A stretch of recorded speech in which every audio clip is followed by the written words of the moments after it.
get stuck in that. Clean it up, still been for a year. Brochure's kind of a pain in the stick. More recently, because Well, yeah, just sit and be crazy.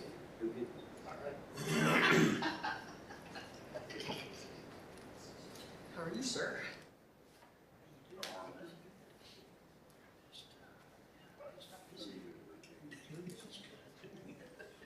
Get out early. they ran on the brochure black. I know. Time for lunch.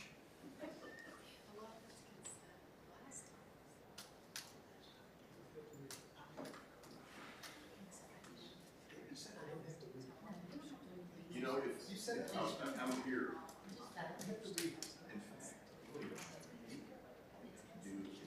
doesn't matter. It's all posted, it's all public. You just sit over. You can vote on it. That's perfect. Takes you for anybody about the top reader. You can read that. Thanks for answering John's question. They've reached out to John. John. Where were you 2 years ago? Yes. For the last 8 years.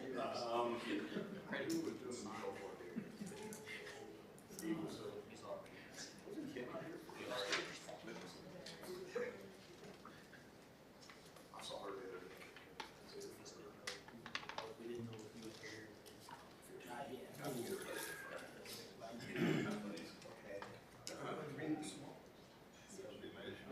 She's a lot.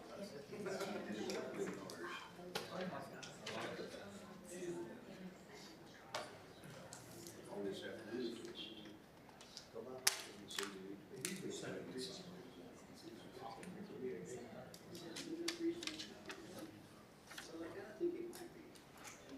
Well,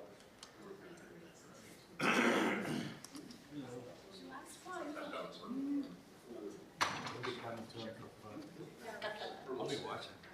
she was. Yeah, right, I'm sure. She, John,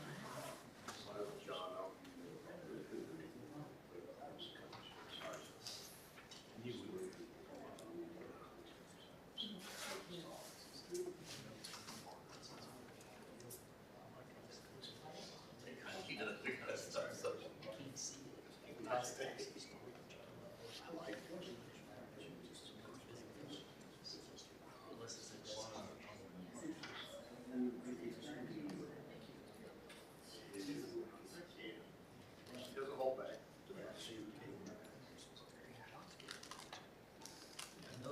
Teach you a little job though. Which is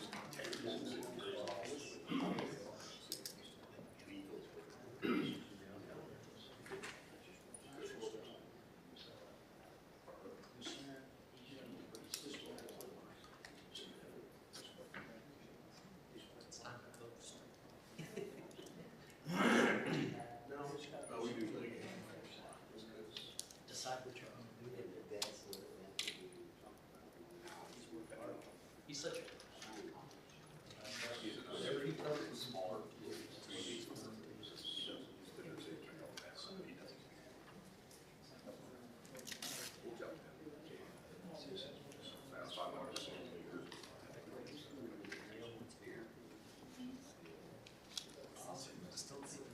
One of those.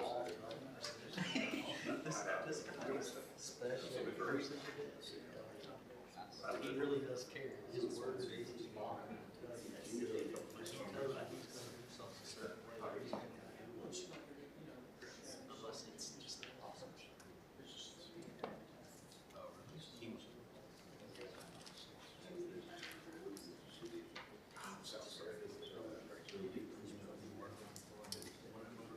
She's a city manager. Or I can learn from him. You know, we did do it. Frankly, You did.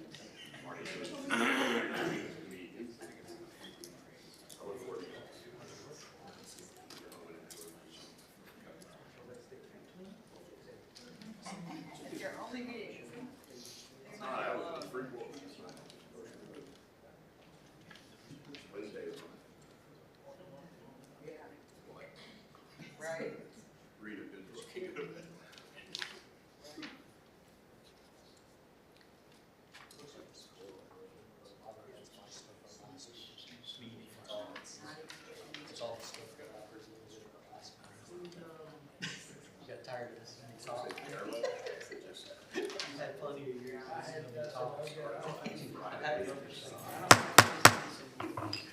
The call to order the Tuesday, December 3rd, regular city council meeting.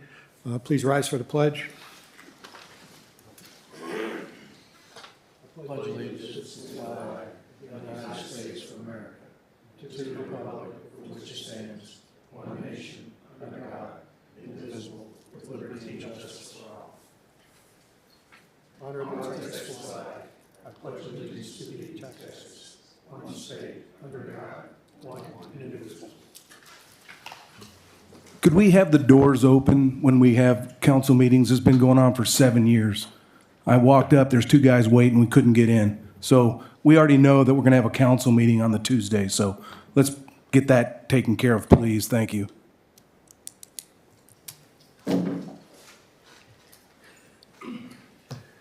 Okay. Item 1.0, public comments and announcements.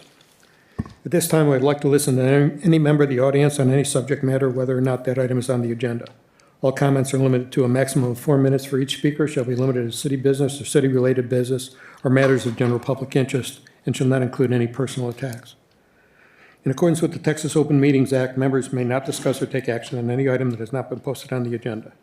When your name is called, please come to the podium, state your name and address clearly in the microphone before making your comments. David Chen.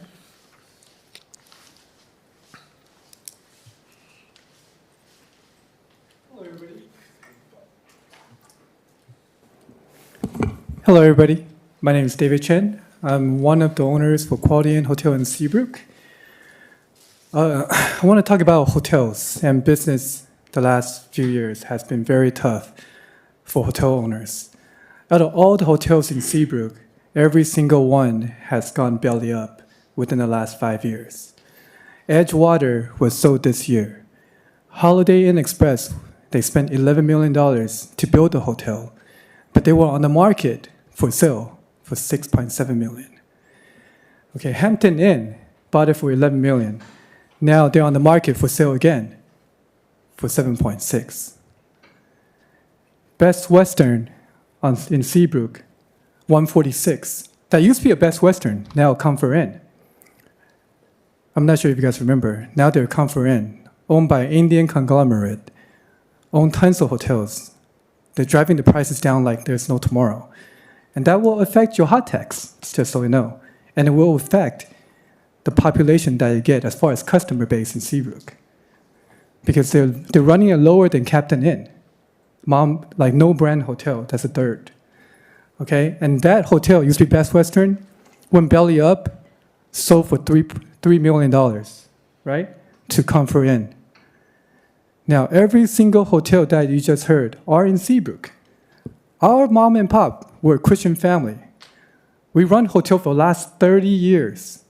My in-laws almost went bankrupt. Our hotel was on the market this year because we almost couldn't make it. My wife and I had to come from California and rescue my in-laws because that's how bad that we had to struggle. Now, why is that? That raised a lot of questions. Why is the hotel in Seabrook not doing well? Because our city has no characters. Look at Kemah. They got Kemah Boardwalk. People go there for a reason. Look at Webster. They have what? NASA Space Center. What do we have in Seabrook? Yes, Margaritaville, coming in 2025. Are we really getting Margaritaville in 2025? I don't know. Can we survive until 2025? I'm not sure. But tell you what, our hotel is currently ranked number 13 out of 1,500 quality in the country. If we can't make it, something's wrong with this picture. We're ranked number 13 in the country, and we can't make it. What does that tell you? We get the scrap from people who doesn't want to stay in NASA Space Center. We get the scrap leftover from Kemah Boardwalk. When they overflow, they come to Seabrook to stay.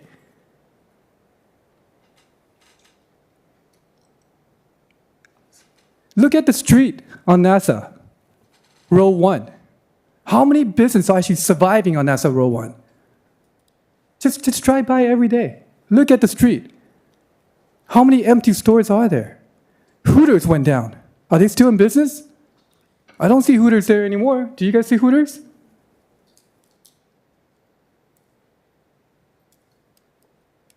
Today, our hotel had 4 checkouts. 4. How many check-ins? We have 4 check-ins. I'm running a hotel with full staff. What does that tell you? Something's wrong. If Hampton Inn's for sale, they bought it for 11 million, selling it on 7.6. What a joke.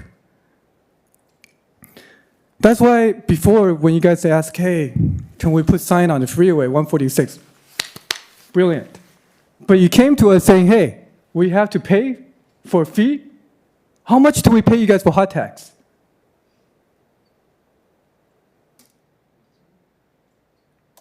What are you doing for us as a hotel? Is there a fund that could come to the hotel and say, hey, Quality Inn, hey, Hampton Inn, you guys are not doing well, maybe we could help you out with some advertising. Do we get some sort of fund? Our hot tax money are going to what? Celebration Seabrook? It's a daytime event. Do we get any stays for daytime event? I love Seabrook. I'm pro Seabrook, by the way. I love this little city. My son goes to James Bay.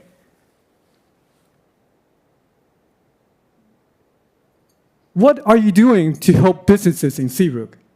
That every single one is going belly up. If 7 hotels are going belly up within the last few years, what are we doing here? Does anybody care? I care. I have staff to pay. And my in-laws struggled, lost over $1 million because we kept every single one of the staffs during COVID period. We believe that's the right thing to do. And we're the only mom and pop that's working with the local businesses, such as Barge, such as Wang Chef, Pelican Grill, Hansu Thai, to pushing Domino's Pizza. We're pushing the businesses to these local mom and pops. We're the only one people could approach. Schools are approaching us, we're helping them out too. What we really need to do is, instead of spending, 300 grand, whatever money going to NASA Space Center, there's 26 hotels or 29 hotels on that website. What kind of benefit, what kind of return on investment are we getting here? Maybe partner up with Long Home Project. Long Home Project actually will push business to your hotels because they have students visiting from out of the country. And they're located in where? NASA Space Center. Help us out here. Or else we're not going to be around to help you. Thank you. Thank you. Kelly Stewart?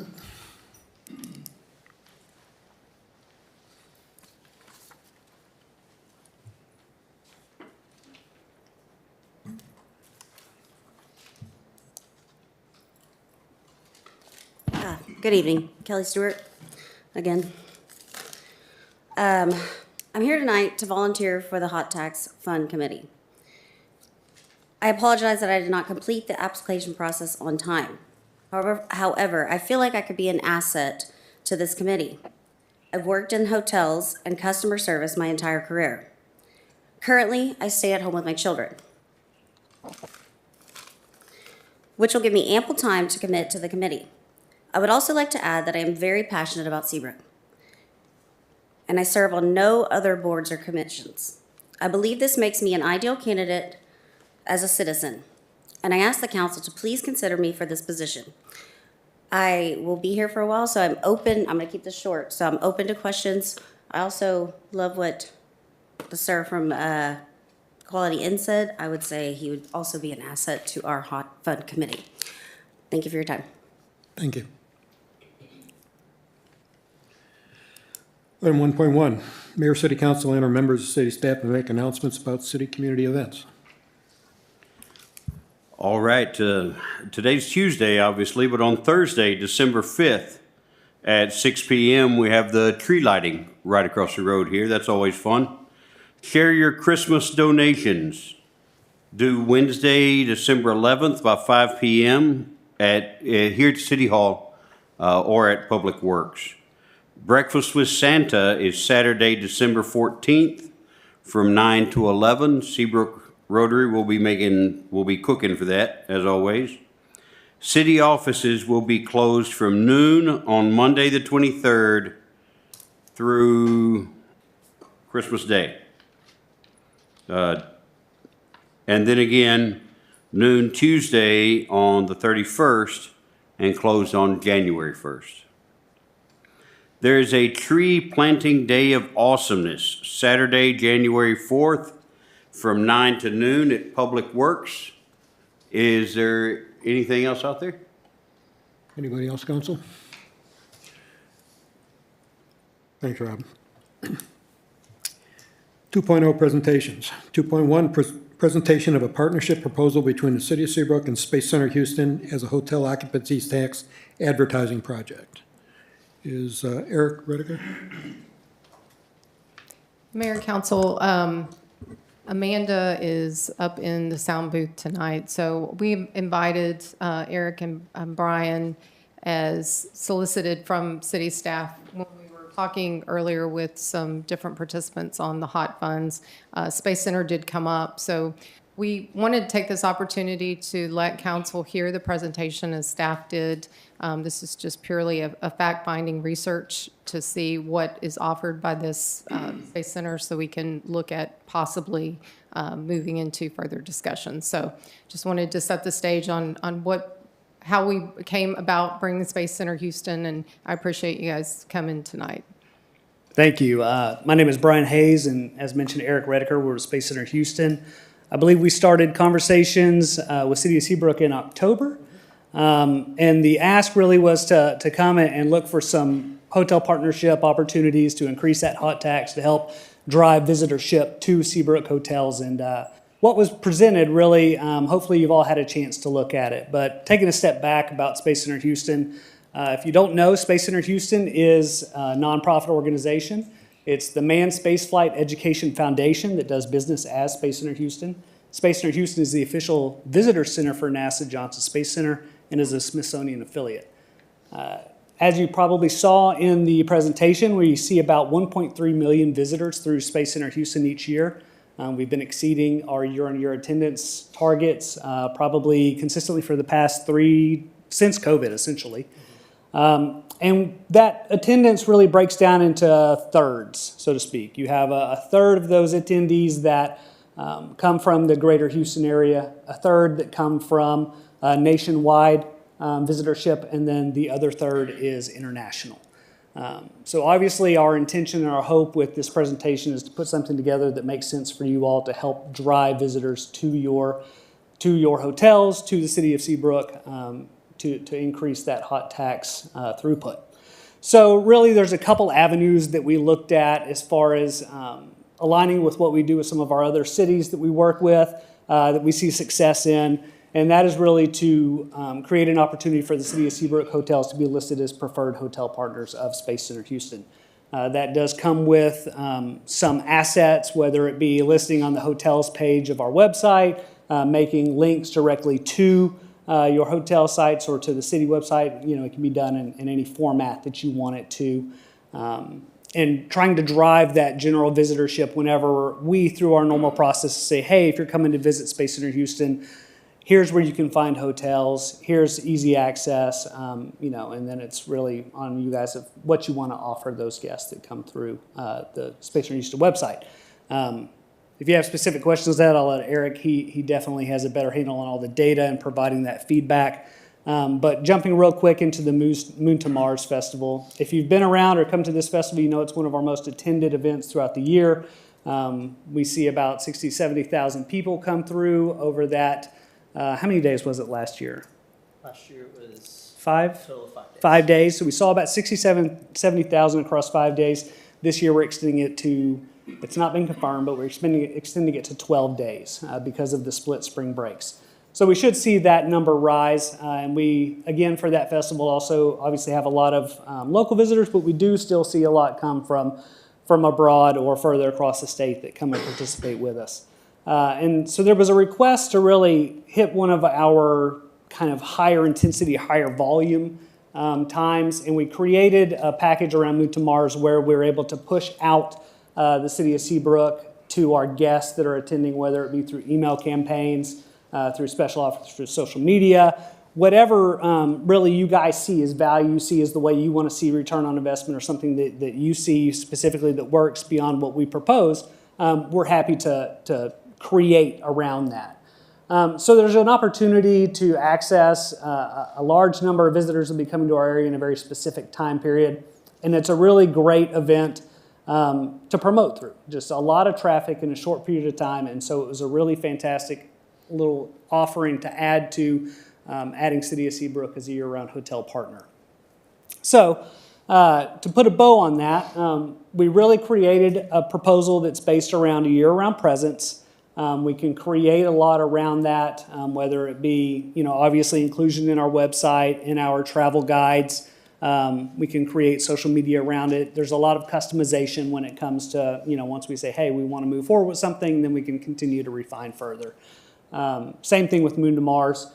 This proposal and all of our proposals are custom built, so this is merely a starting point that we can move forward with if we want to start to progress down that road. You obviously, if you go to the next stage, or if you've seen this, I should say, obviously, all of our sponsorship proposals and contracts come with a hospitality suite. And with that, what we're proposing here is a large number of tickets to be used as City of Seabrook desires. A lot of those and other partners, similar partners, are given to their hoteliers, and they use them as part of their business development. We also have similarly 100 tickets to the Moon to Mars Festival to be used at your discretion. 10 VIP tickets to our Moon to Mars main event, which is usually a large concert event that evening, VIP access, things of that nature. And then also some VIP tours of NASA Johnson Space Center that are curated by Space Center Houston. So that's the hospitality function. And again, on that, similar to the assets in the other two sections, hospitality is something that can be custom tailored to what you see value in. We have some partners that say, hey, I want to maximize the amount of tickets that I can give away, right? That's where they see value. That's how they drive business. Whereas we have other partners that say, I'm not worried about the tickets. I want high-end experiences to be able to offer in whatever format you want to do that. So again, these are all starting points that we can negotiate from. The overall package value, the overall package value for that is $100,000 annually the first year. And then there was a request from the city to break out each of those individual components on the following slides. So the year-round hotel partner portion, the next slide, is going to start at $85,000 per year, and then the Moon to Mars proposal specifically, I believe, is at $25,000 per year. If you do some quick mental math, you realize that if you package things, you do get a discount. So there's generally I don't know the exact percentage on this one, but somewhere around a 5 to 10% discount, depending on how many items you put together that we like to offer if you're doing multiple things. Our goal is always to drive, leaning in and more incorporation from our sponsors within Space Center Houston. We think it produces a better product both for our sponsors and for Space Center Houston. So that's why, essentially the more you do, the more affordable it becomes. Eric, do you have anything you want to add to that? No, that was perfect. If there's any questions on kind of past reporting or anything, we do have. Oh, sorry. Yep. We do offer monthly and quarterly hotel reports to send out, based on whatever is easier for your guys' needs and what you guys are looking for. So those are also customizable. We're also getting more in depth with our system to make more customizable reports, figure out even more about where these people are coming from, how they're booking their hotels, mobile versus going on computer and PC. Any questions, Kelsey? How long have you been how long has Nassau Bay and Webster been a sponsor?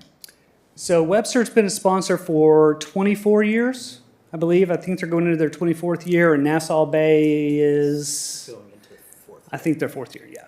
Okay, and there's like over 20. How many hotels do you have on your website right now? 22, yeah. It's right around there. And what packages, what level are the Webster, for instance? I'm sure it's public record, but if you guys have that information. So we actually do not disclose that information. It's part of all of our contracts that the components and the tenets of that contract will remain confidential. Okay, But so- I can say that, I will say that relatively speaking, it's a very similar set. Well, I was just thinking, was it A, B, or C is what I was really looking for on the packages.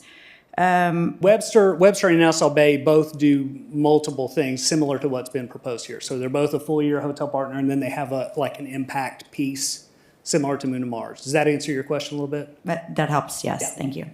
And then how many heads and beds do you typically see on the, say, just the small event, the smallest one, the $25,000 with 100 people admission? Let's see, do you have? I was gonna say.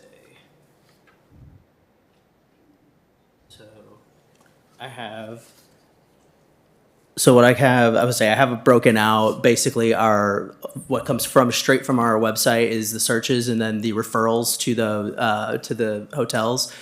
Last year, our totals on our hotel searches was right around 15,000 and referrals was right around 9,000. This year, just through October, we're already at about 19,000 searches and already at about 8,300 referrals. So we are already tracking well ahead of last year and putting heads in beds and kind of figuring out then exactly kind of what that total number will be. But it is tracking with our attendance going up as we've come out of the 2020, 2021 kind of rough year for Space Center Houston. We've now been seeing our hotels, the referral rate go up as our attendance is going up. Remind me of what is the referral? It's not a booking, it's So if they've gone straight to the hotel's website, straight from our website, and then it shows us whether it's a call to them, whether it's gone straight to the booking platform from our site. And so we have kind of different avenues that we can see exactly where it gets referred to them. What's that? Do you know specifically what the booking is? Unfortunately, no, we don't see the exact booking number on that referral piece. Okay, thank you. That's all I have. So when looking at your website as well, a lot of the hotels, you have hyperlinks for the cities, but you don't have hyperlinks from the hotels. So that would be one suggestion for me, because if I'm going to his hotel, I'd like to go directly to his hotel. But for the investment side, me personally, I think our ROI is not going to happen. You've got 22 hotels on there. You add another 7, that's 29, okay? What are you guys gonna do to make it different for them to book in Seabrook than book in Webster or Nassau Bay, because they're closer.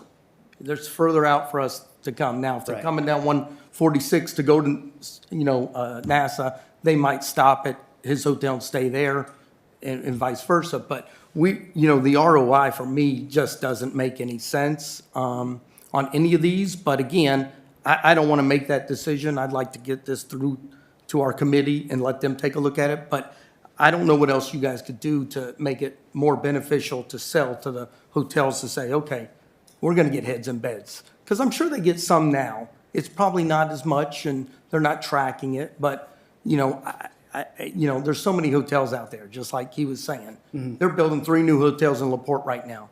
And that's going to hurt our hotels, because now they're going to stay over there instead of coming over here. So we've got to really pick and choose what we want. And this is an expensive investment, and I want to make sure it works. Sure. Yeah, great question. And that's kind of what you're asking, or the answer to that is doing things like the Moon to Mars, where we get an opportunity to create some additional marketing to drive City of Seabrook or the hotels, whether it be through social media, whether it be through targeted emailing campaigns, and making that path of least resistance, there really. So instead of maybe them having us directing them to the Space Center Houston hotel website, maybe City of Seabrook is included in that direct email, right? Where there's a link where they can go, they can bypass that, and it creates that path of least resistance. That's just an example. We can direct people via social media posts, obviously, saying they're City of Seabrook hotel partners, whatever the right verbiage is, to direct them to either come directly to hotels or to select hotels from the website. your comment about URL links, I don't believe that's a problem. It's just not been the way that I think our other partners have wanted to do it. So all that stuff is very manageable. Going back to, and these are great questions, and these are exact kind of things that we take this proposal and say, okay, we want to tweak a few things. We want to be able to drive business in a certain way, or we have a way that we like to drive business.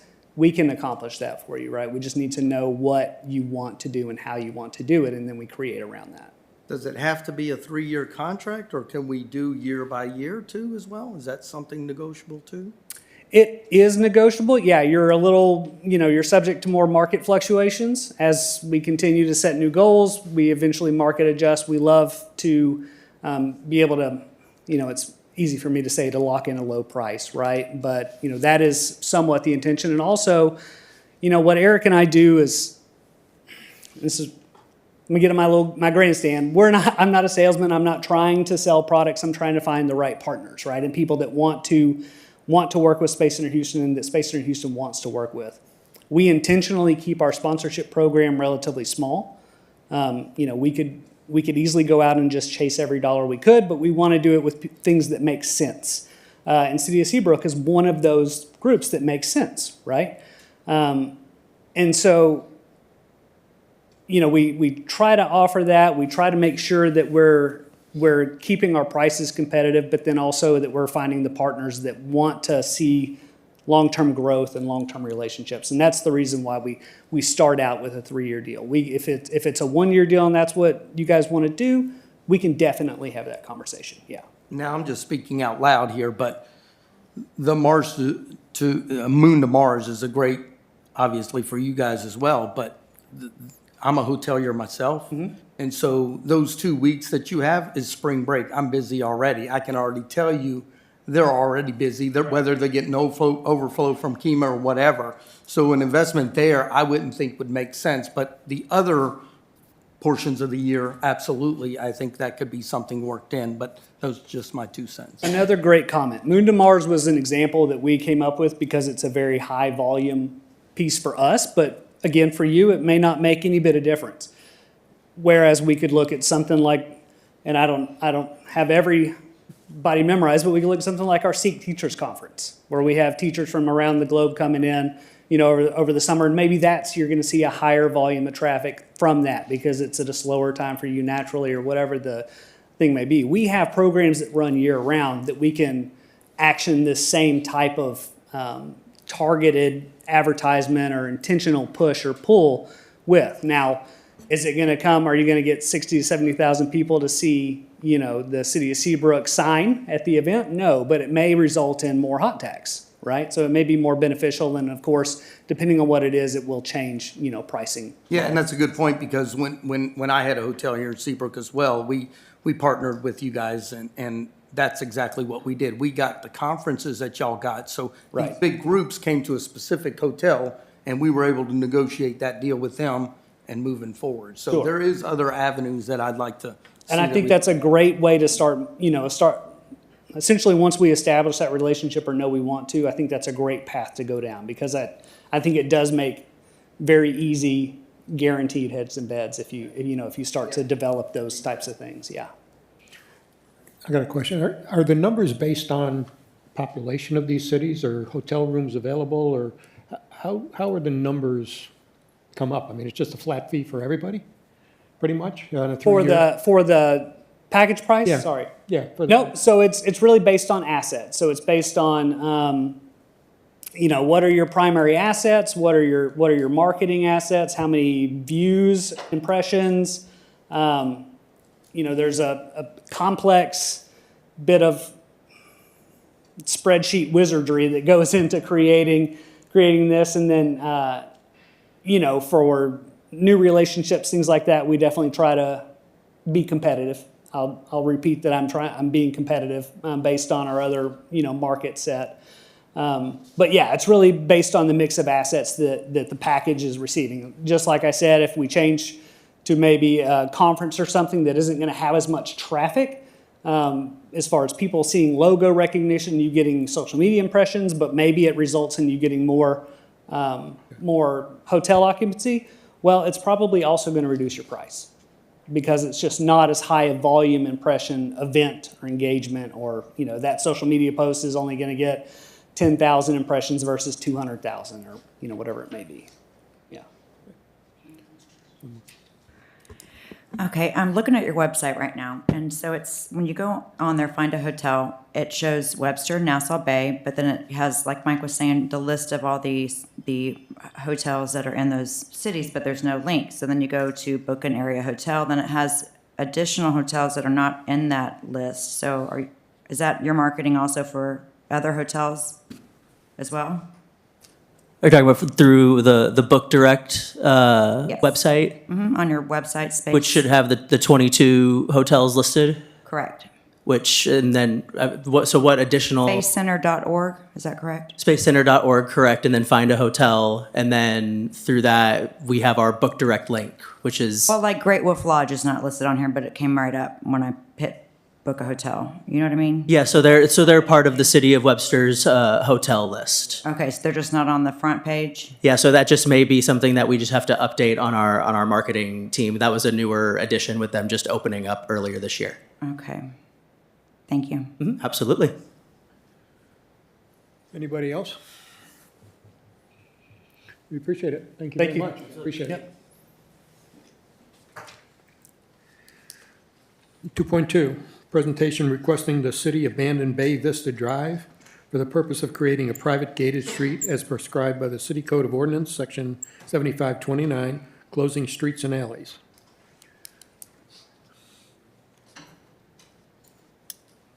Hello. Hello, I'm Steve Belmonte. Nice to meet you. By the way, I love Seabrook. I've been here for many, many years, more than 10. And thank you, first of all, for the opportunity. And I couldn't do this without Sean. Sean has been a big help. And thank you, Mayor, Mr. Mayor, and Mr. Mayor Pro Tem. Appreciate it. So my I've been president now for 4 years. My number one ask is we need a gate. We have people coming through Bay Vista 2 a.m. in the morning, and there's no through street. They turn around. We have people knocking on residents' doors at 10 p.m., 11 p.m. So the privacy. I'm going to go ahead and go through this. My property owners have been asking to make this a private road, and I didn't realize what was involved, but we're prepared. So the current status right now, Bay Vista Drive, is currently a public roadway, and it's maintained by the city of Seabrook. And then we're requesting that the Bay Vista property owners are requesting that the street be abandoned to create a gated private community. And the purpose would be to transfer the maintenance and security to the POA, and that'll improve safety, privacy, and traffic control. Key reasons for the request, like I said, security and privacy. There's been some pretty, your skin crawls moments when people come and knock on your door at 11 p.m. It's not real warm and fuzzy, asking for services or something like that. It's you don't know what it's about, but it's unnerving because you're in bed or whatever. The traffic management, during the weekends, we have people just driving through the neighborhood. And so we want to be able to control that. Proposed changes would be to model it after the Villa Drive. It would look similar, but it would have our style and flair, more of a rockscape. So it would be eco-friendly, not use a lot of water. We would use rockscapes and drought-tolerant plants and stuff like that, and really beautify the entrance. There's a total of about 17 lots. As compared, it's roughly the same. Acreage-wise, it's about 8.5 acres versus about 5.5 acres. The proposed changes is pretty simple. We put up a beautiful gate. We work with Theo. I don't know if you know Theo. He volunteers with the fire department. He does all of our maintenance, and he would be a big asset and help quite a bit with all the design elements. The access would be IP controlled, so it would be able to be controlled by the internet. So everybody would have an app. They could open it remotely. We would respect, of course, all the city ordinances for public safety, emergency access, trash, and areas where we have, some of our guests have parties, so they would have the ability to leave the gates open so the guests could come in and out freely and then have it closed at a certain time. And then, of course, I would contact all of the services or however we would do that to provide access to like the trash. We'd have siren control, so if they have a siren go off, the gates would open automatically. They wouldn't have to type in any numbers, so we can put in all of that. I'm an IT guy, so I would handle all that. The anticipated benefits for the residents, the number one concern was security and privacy. We are fully prepared to take on the expense. We were fortunate enough, there was a gentleman that basically, he passed away and donated 10% of his estate to the Bay Vista property owners. So we were able to have that money and invest it. And so we'll be able to handle all of the, yeah, it was very nice. And we actually put a bench up in his name that's on the property. And so basically, we would address any impact challenges, visitor delivery, emergency services, and public services. We're prepared to do whatever it takes. I just want to get it across the finish line. I won't be able to do it without Sean's help and, of course, your guidance. But whatever we need to do, we'll do. The important thing is we want to continue to make Seabrook beautiful. One thing I noticed about Seabrook is you take really good care of all the gullies. I mean, they're mowed. And it's really, when you enter Seabrook, you know you've entered Seabrook. So we want to kind of continue with that and make it beautiful. So the conclusion is the Bay Vista Property Owners Association are formally requesting to abandon the Bay Vista Drive as a public roadway and facilitate its conversion to a private road. And I want to thank you all for the opportunity. I asked him how long. I said, maybe 30 minutes. He said, no, you're going to put him to sleep. So anyways, thank you for considering this, and I'm just waiting for next steps. Thank you. Buddy? Yes, have you polled all the members or property owners? Yes, I asked 100%, they're all in. So you have 100%, and you can provide proof of that? Absolutely. Okay. Two, what about, I understand roads, what about drainage? Drainage, I'm going to work with Theo. He's really good at all of the drainage, and we already have existing drainage which will not be affected. Okay, thank you. Yeah, good questions. Thank you, Sean. Any other questions? How many houses are back out there? I drove it today for the first time, and it's very lovely, and I could see why you'd want to keep it gated. I think I support this, but how many houses are there? There are 17 lots, and right now there's roughly 10 homes that are built, and we have one new one, and then proposed, I believe, another new one that's going to be under construction this coming up year. Okay. The center portion of it was the gentleman who passed away, Glenn Osuch. The Bay Vista property owners purchased that property, so no homes would be in the center. We're going to keep that as for the families. Very nice. Thank you. Thank you. So just to add to the presentation, this is kind of a two-part process. What their request is just to get some feedback from this group to see if there's an interest in doing this. It's a lengthy process to abandon a street. It requires public hearing. They got to go through an appraisal process. At some point in time, we can't gift public property, so they'll get an appraisal. There'll be a value assessed to property. As part of that, they'll have to purchase that property from the city. We'll also have to go through a process. There's public utilities that are actually located.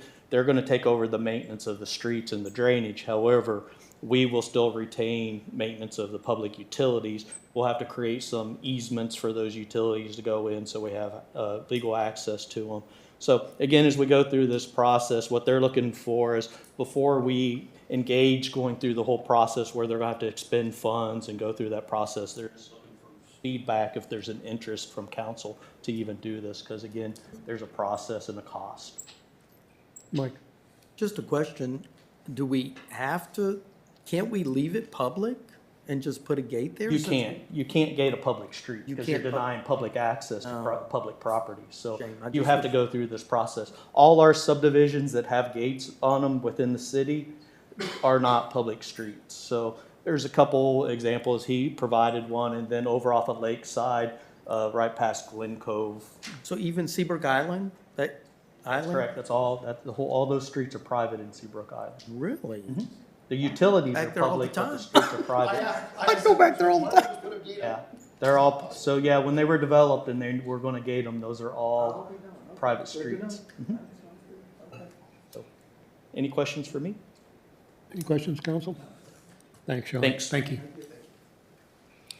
We're going to pull 2.3. So 3.0, the consent agenda. 3.1, approve the minutes of the November 19th, 2024 city council meeting.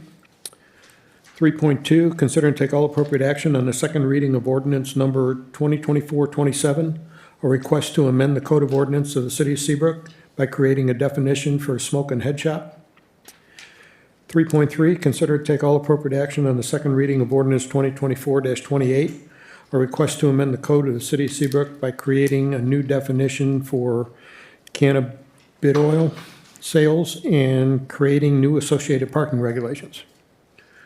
3.4, consider and take all appropriate action on the second reading of ordinance number 2024-29, a request to amend the code of the city of Seabrook by creating a definition for vape shop, adding vape shop to table 3-A, use permitted by right and conditional uses, and creating new associated parking regulations.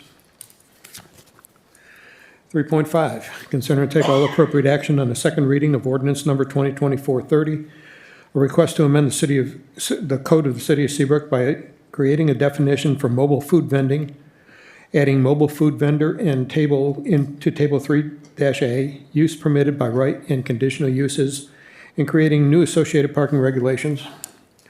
3.6, consider and take all appropriate action on the second reading of ordinance 2024-31, a request to update the city of Seabrook official zoning map.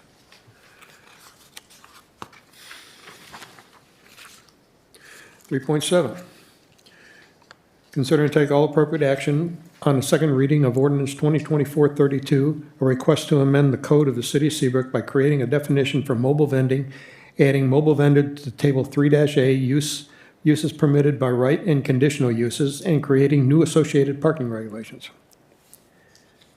3.8, consider and take all appropriate action on the second reading of ordinance 2024-34, modifying and continuing a civil service classification system to approve a program of lateral police officers. 3.9, consider and take all appropriate action on the approval of the second reading of ordinance 2024-35, update to speed limits and zones and establishing speed limits on State Highway 146 frontage roads in the city limits of the city of Seabrook until Texas Department of Transportation completes the engineering and traffic study. 3-10, consider and take all appropriate action on a recommendation to approve authorizing the city of Seabrook to participate in the Kroger settlement agreement related to opioid claims. Move to approve the consent agenda. Second. All in favor? Thank you. 4.0, old business. 4.1, consider and take all appropriate action on the second reading of ordinance 2024-33, amending the park regulations for changes in the park hours. Any discussion? Move to approve 4.1. Second. All in favor? It's unanimous. 4.2, hear a report and take any appropriate action on the Seabrook Water Supply Feasibility Project. Carrie? How are you tonight?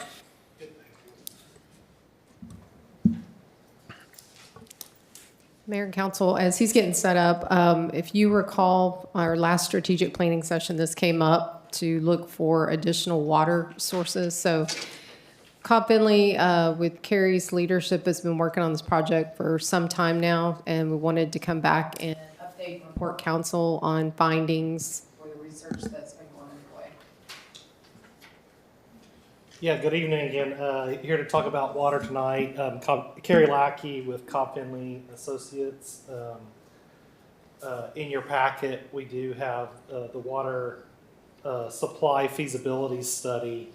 And so, as many of you know, water supply comes from the southeast plant to the city through a pipeline that was constructed in the late 80s. And so it's getting close to the end of its lifespan.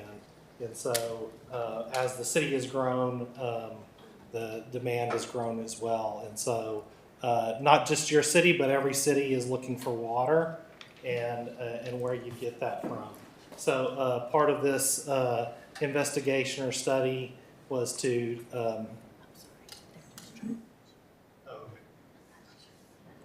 can you hear me better? Okay, sorry about that. Part of the study was to look at potential water sources, to bring water to Seabrook, and the cost effectiveness of that. In the report and on the exhibit that's here, I'm just gonna kind of show you a couple of different things, but there's only a couple places that do provide fresh water for purchase, and so one of those is the Southeast plant, which is the one that's at the top left corner, and so that's of course owned by the city of Houston, and that was established those number of years ago with partners in the area, but unfortunately at that time Seabrook wasn't a partner in that. And so our responsibility was to go out and look at who within that had partnerships that we could actually potentially get water from. We did end up contacting the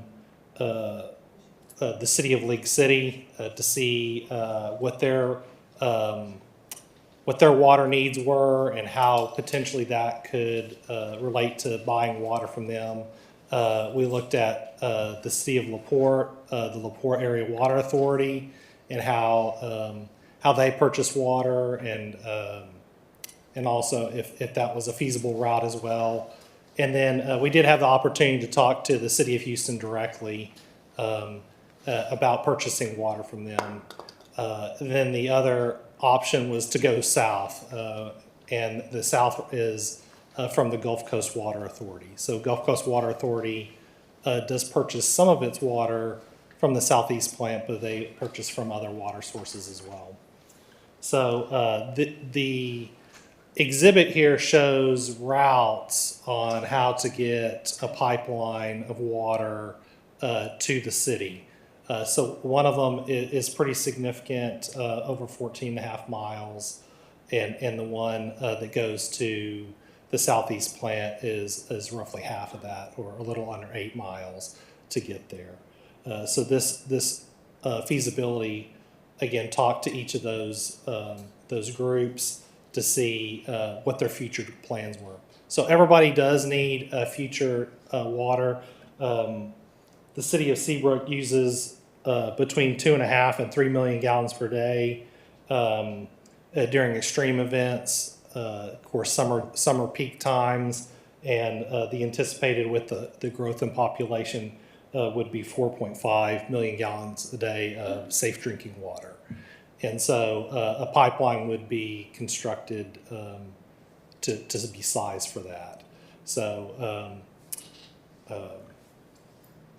when we're talking with the city of League City, they have already purchased their future demand for the plant.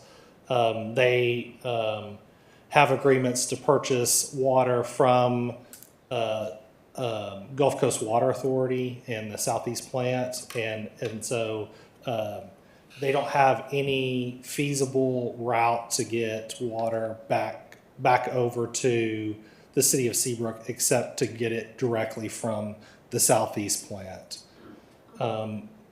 Similarly, with the LaPorte Area Water Authority, even if they doubled the capacity of the Southeast plant right now, they would not have enough reserve capacity to actually sell to the city of Seabrook to get that 4.5 million.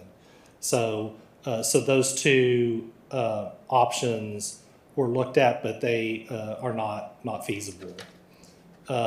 When talking with the Southeast plant folks from the city of Houston, we actually called them at a pretty opportune time because they are currently looking at what it will take to expand the Southeast plant. And that study is going to be ongoing for about the next 6 months. But they have reached out to all their current people that have purchased into the plant. But we were able to also tell them that there was potentially a need that we would like to partner as well. So not anything binding or anything like that, but now we're part of their study. So before, they would not have included anybody that's not a partner within that study, but now they are considering it. So in the future, coming up sometime in 2025, there'll be something put out with more information on that. So we have been able to give them our needs and things of that nature. So moving to the south, the Gulf Coast Water Authority, as I mentioned, does purchase water from different sources, and they currently have their water plant in Texas City at the Thomas Mackey Water Plant, and so that's the current feasible location to connect a pipeline to. They did say that even though there would be a lot of cost to construct the pipeline, that they do believe that would be feasible to sell future water that they're acquiring to the city of Seabrook. On the financial side of things, I know Gail and staff are still working on what the cost per dollar of water is and things of that nature. And so we don't have all those figures for you, but we did take a deep dive look into what it would cost to do construction for those.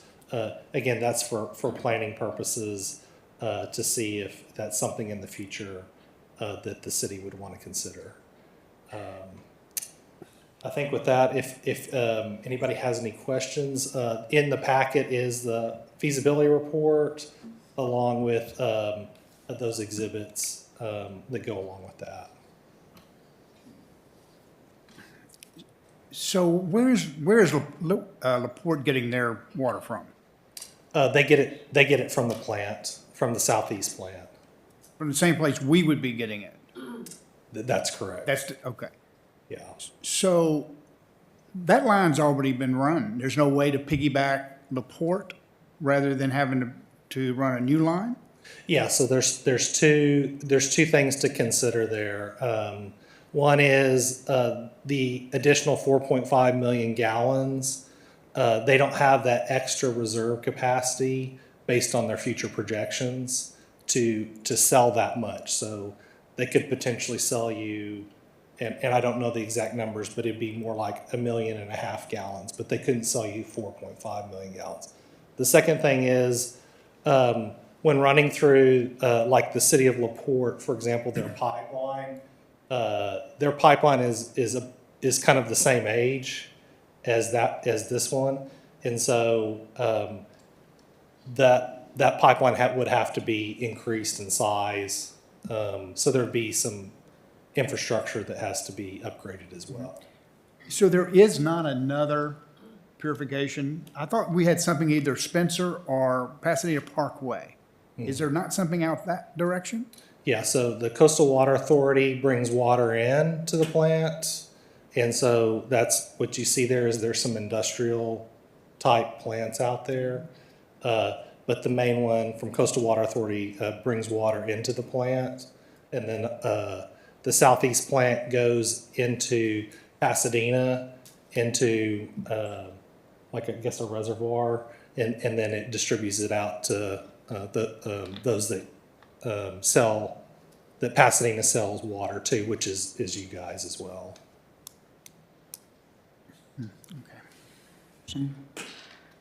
You said what we use 1.5 to 2 million gallons a day currently? At peak is 2.5 to 3 million gallons a day. Okay. Okay. So we still anticipate Seabrook's growth to be another 50% of population, or I just don't see that much growth here. But either way, I mean, it doesn't sound like the current one's going to work. I thought you said less than that. Yes, yeah, the current projected water use is 4.5 million over the next 50 years. Go ahead. Okay, so I understand it, at this time, we could not buy water from the southeast plant, is that correct? You cannot because you're not a participant directly. Okay, so with the expansion, we may be considered. That's correct. Okay. So with water being an ever-increasing priority for all the cities in this area, I'm glad that we did the study, finding exactly where it points us and what we need to do to solve the water problem we're going to have 15, 20 years from now.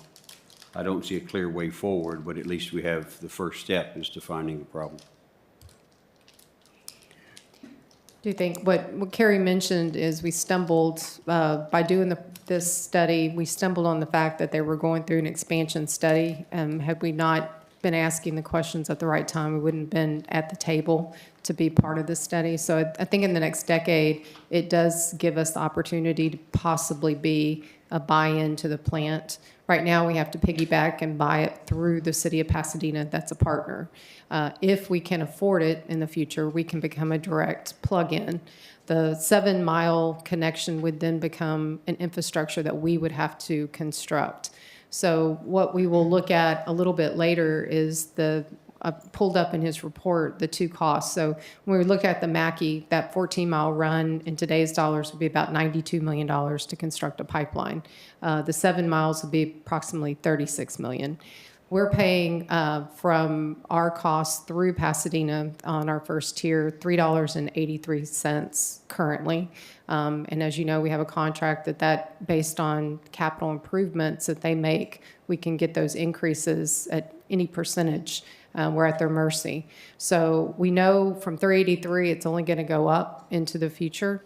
When we get some type of answer back on this study, we'll see what it would cost us to become a partner. We would add that to, say, the $36 million. If you're a partner, you get the 1,000 gallons at just roughly under $1 per thousand, as opposed to the 383 we're paying right now. So the objective in our next phase would be looking at, could we afford to amortize the 36 million plus the buy-in cost, and would that bring us down considerably on what we're looking at in the next decade? Aren't there also maybe possible grant options? I'm sorry? Are there possible grant options? Yes, on infrastructure, there's always water through the Texas Water Development Board and other grants. The infrastructure, the $36 million very well could be pursued in a grant opportunity. The biggest problem we have is getting the buy-in. When was that southeast plant built? It was built in the mid-'80s. Yeah, the mid-'80s. I know at one point we were, previous councils looked at becoming a partner in that and for some reason voted that down and went with Pasadena.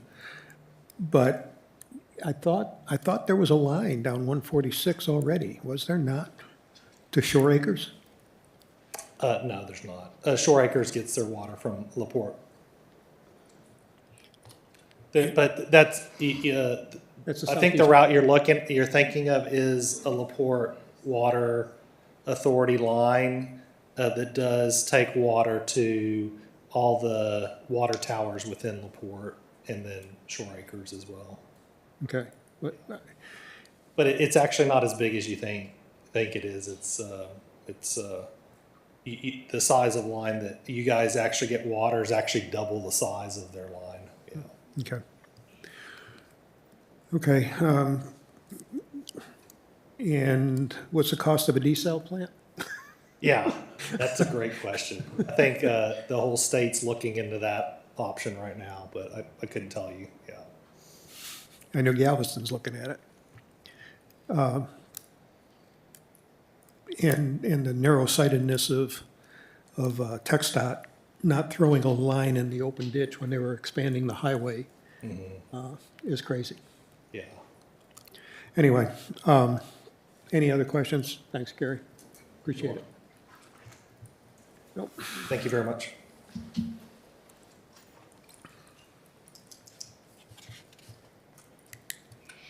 4.3, consider and take all appropriate action on the approval of appointments of members to the Hotel Occupancy Tax Advisory Board, including 2 council members, 2 lodging facility owners or business owners, and 2 citizens.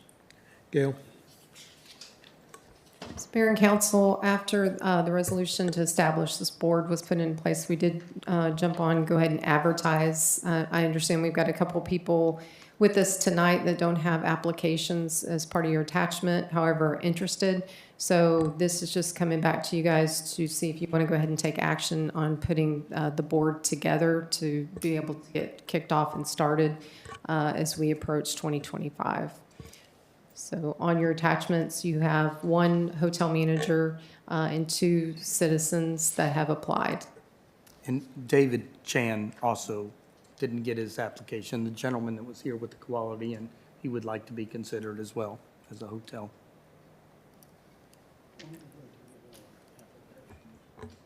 Yeah, I think we ought to. Well, I'd like to, I mean, let's get all of the applications at one time. It's not- Or what about, we only were asking for 2, but we have 3 that are interested, just adding another committee member. And having 2 hoteliers, 3 citizens, and 2 council. Is that too many? Well, I think we're lacking the business owner. Well, if Mr. Chan's interested, and then there is. He's a hotelier. Right, and then we're, oh, I see what you're saying. Well, I don't know if these other 2 are, because there wasn't much on there. Yeah, that's what I'm saying. I think we need to, we either have to wait for more applicants, or let's make them all at once. And maybe have them make it more detailed, because it's not very, Yeah, it's very I basic. think that's part of it. Did we have a did we have a group look over the applications? No. Over the applications? Yeah, It's- I would like to suggest that Mr. Giagrossa, who is a hotelier, serve as our screener, Me too. along with Tom Tillett.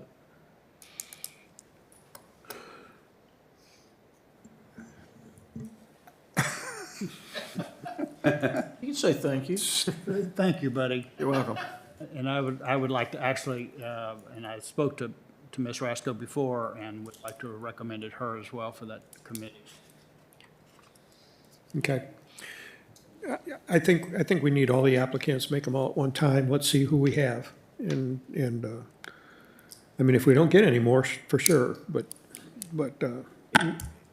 we need them. We absolutely agree. I don't believe there's a great deal of urgency. In other words, the hot committee doesn't have a decision to make in the next 20 days. So I don't think, anyway. So. We're working in the current hot tax budget now.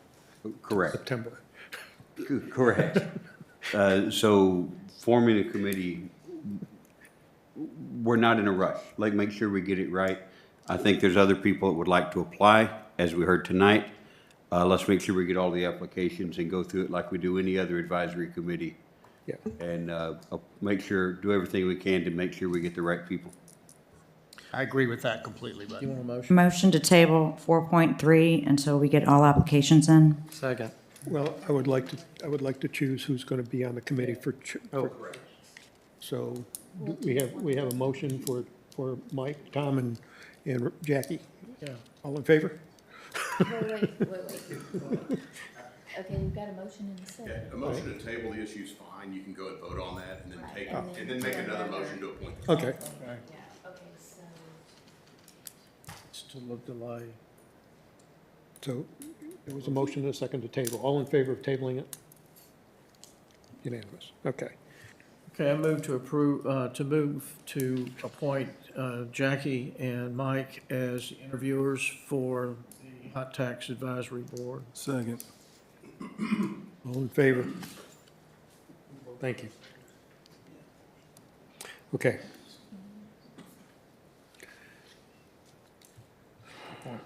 Yeah. 4.4, consider and take all appropriate action to approve or provide direction regarding an alternatives research site for the new police station and determine whether it should replace the current proposed site?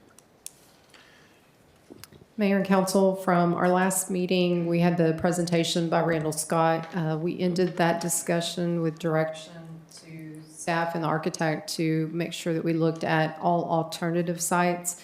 So I did look on the west side for areas that could potentially be available and out of potentially flood zones. So there was 5 sites passed that he's researched, including the current location. What was returned is that the location at the corner by the fire station at Meyer and 146, as you can see by the report, is probably the most optimal site if we're looking for high ground and completely out of the flood zone. The other sites, the one behind Valero, could do some additional work. I think the parking would be an issue, but this one on Meyer would be, from the current site plan that he's laid out, workable, and the flood zone would be. So, of course, this is on 146, but I wanted to return the report to you guys for further deliberation and direction on this location.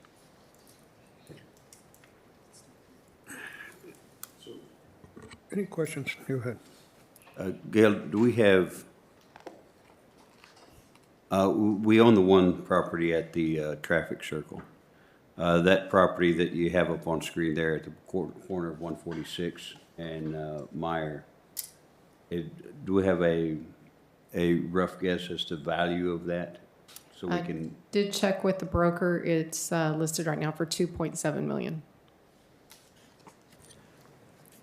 In considering the cost associated with that property on Meyer, we also have to take in consideration the loss of the ad valorem taxes, current and future, as to what it would cost us over, a period of time. That's the last hard corner we have in Seabrook that's available for retail development.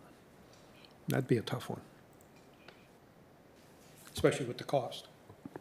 Well, I actually am in favor of this location for a few reasons. I think it's like the central of the city, easy to get to all directions quickly. It's next to the fire station. The first choice is now might be an issue because it's in 2 flood zones. I'm pretty sure we were told it was no problem with that, but now it's in 2 flood zones, A, E, and X. It says it on the first page. Anyways, and we've had, citizens complaining about the location, and we need to listen to them. If this is ideal, we're going to put it in a bond anyway, 2.7, that's nothing at that point. Well, I heard the citizens say that they didn't want it there because of the school, but they didn't say the reason that they thought it would be an issue. They just said that they didn't want it there. What reason do they have for not wanting a police station next to a school? I mean, They don't, and the traffic and that's what we've said, the but traffic- also, But the traffic, we already talked about the traffic not being an issue. I mean, the police cars don't zoom in and out of there. They're on the road. If we look simply at the cost between the 2 properties, you're talking about 2.5, 2.7 million additional costs on the one. And absolutely correct that the ad valorem, the future ad valorem taxes and the impact it has on future budgets is something that has to be considered. While I can't imagine if the citizens are willing to pay all that additional money, then I would have to support it. But I would be a little bit embarrassed to go to them and say, it's $2.5 million. At that point, it really doesn't matter.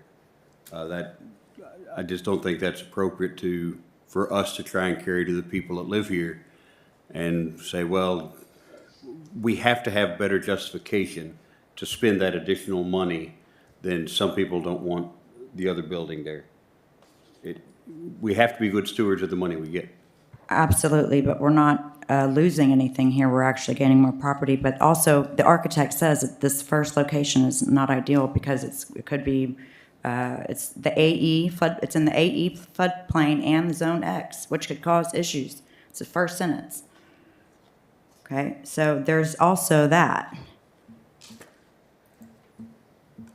I'm I mean, if we're gonna go to the bond with this pretty much the same thing, it's not, and you expect it to get passed, I think it's a waste of time. If you wanna go and propose a bond on a new location, I could be in support of that, and I think it would get a better turnout with results.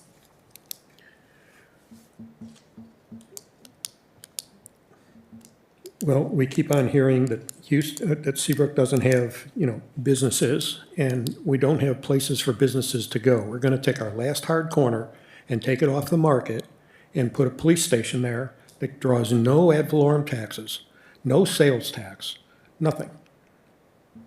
Right next to the fire station. And I don't think that that's fiscally responsible. What, you think that the port's gonna come and take it by eminent domain, because it's right down the street? I mean, how long has that property's been sitting there vacant? For a while.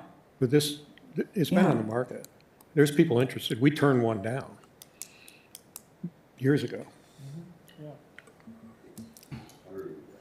Years I mean, ago. because It's nobody been wanted a gas station on that corner, but there is interest. So, recent interest. I mean, no.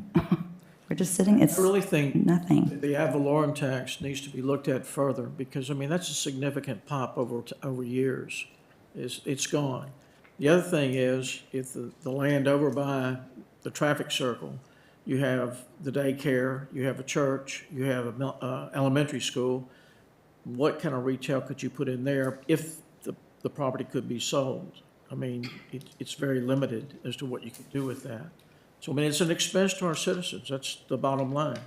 And it's not just the 2 million, it's all the way over time, because it's going to be coming out of their pockets. And the ad valorem tax is also out of our businesses' pockets. I just want an analysis of what it's going to cost over time, not just the first time.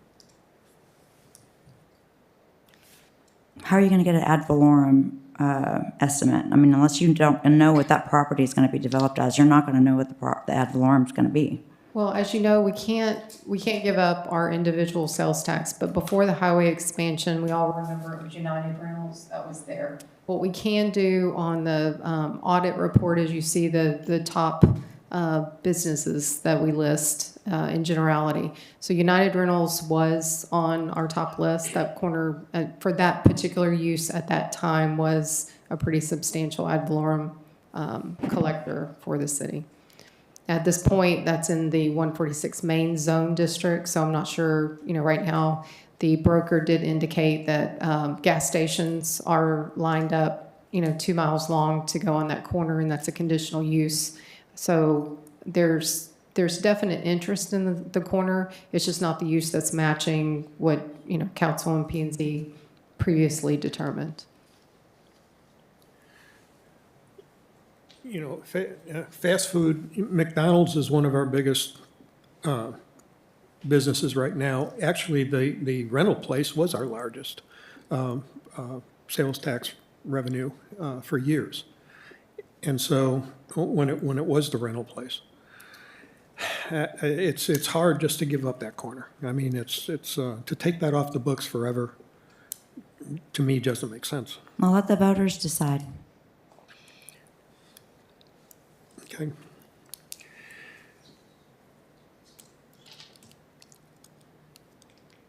So what does council want to do? You want to?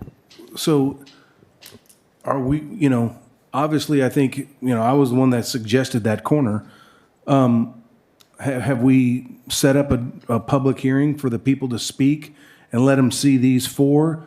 But then here's the thing, this is that communication thing. You got to explain to them the ad valorem tax, you got to explain how it works, the future part of it, so they make a informed choice. We deal with this a lot, so we understand it. Not saying that the people aren't intelligent. I'm just saying some of them don't see that or haven't thought of that. At the same time, though, once they hear that, I think they're just as smart as anybody else. They can say, hey, that's a great point. Let's look at another site, or we don't care. We still think that's the best site, and let the people make the decision. And I'm actually all for that. But I think we need to have because if the people are for that site, then I would think 99% of them would then vote for having the actual police station there.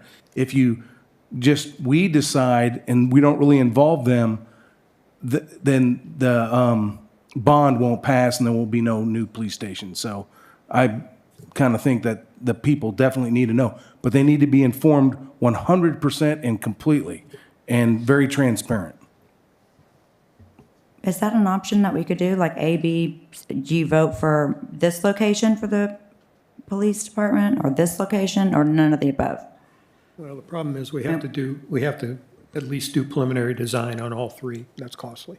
Well, two, but we've already done one. Well, yeah, a piece of it. We haven't done the whole thing. So if we're going to do 3 designs, we're looking at quite a bit of money. Yeah, we can have a public meeting. Maybe the best thing to do is have a public meeting, explain, I think during the meeting, we need to explain the need for a police station. I toured it yesterday, and one way or another, we're gonna be spending millions to accommodate our PD, and that's not anything lush, that's just the basics. The other thing is, the citizens are gonna be paying for it. I mean, you know, they're not buckets of money. The buckets of money came from our citizens, from their property taxes and from their sales taxes. So let's just get it all out on the table. Let's bring up what the rental place was generating in sales taxes, how much we're gonna lose over time, because somewhere down the line, that has to be paid, because expenses for the city continue to go up. And you can see it in your property taxes, you know, every year. HCAT is just right there to help you. So what would it look like if we were to bring it to the public? Would we put it on our agenda and be able, the city would make a presentation of the alternatives? Is that a possibility? I think what I'm hearing that we could do is structure a work session or a workshop that we could then do like we did for the open house previously for the 23 bond, have exhibits, make it more informal of questions from the public and not a formal agenda setting like this. And then we can see if there's other questions that or input that we can drive in that public setting that will give you a better clarity before you make a decision. I will say we're on a very short time, so we're still going to have to probably try to figure out some date in December because we're going to be calling an election on the 4th. Right, so we're heading into the holidays, so this would be something we would need to do rather quickly. So we would need to do this at the beginning of January or before the 4th. Mm-hmm.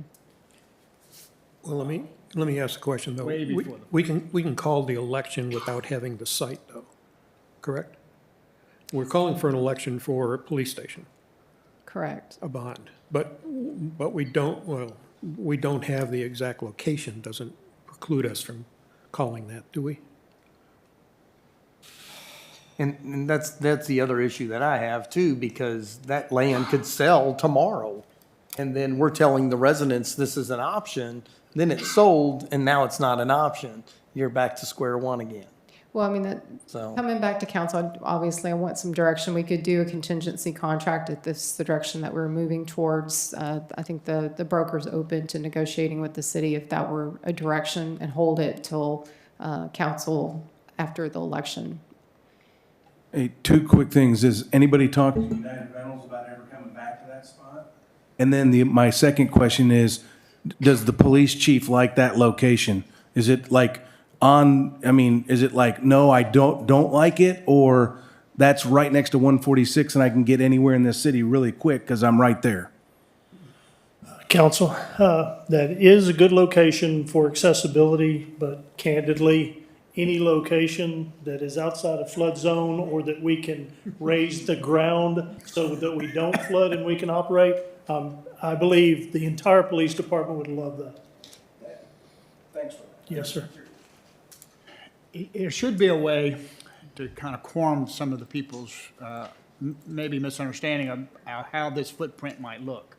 And as I suggested in the last council meeting, the station, or the police station that is next to Clear Lake High School is a perfect example and is the same footprint. I hope you get an opportunity to go drive around it, see how the traffic looks, because there are school zones all around it.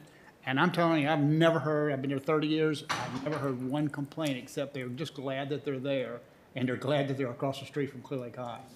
And so there are a lot of positives about having a police station next to educational facilities. And if you think about it, elementary, junior high, high school, and university is all right in that vicinity, plus several churches. So take a look at that and see and envision what that might look like on any of these pieces of property, but particularly the one that we're talking about it around the school area. But anyway, my thought. Any word on the United Rentals?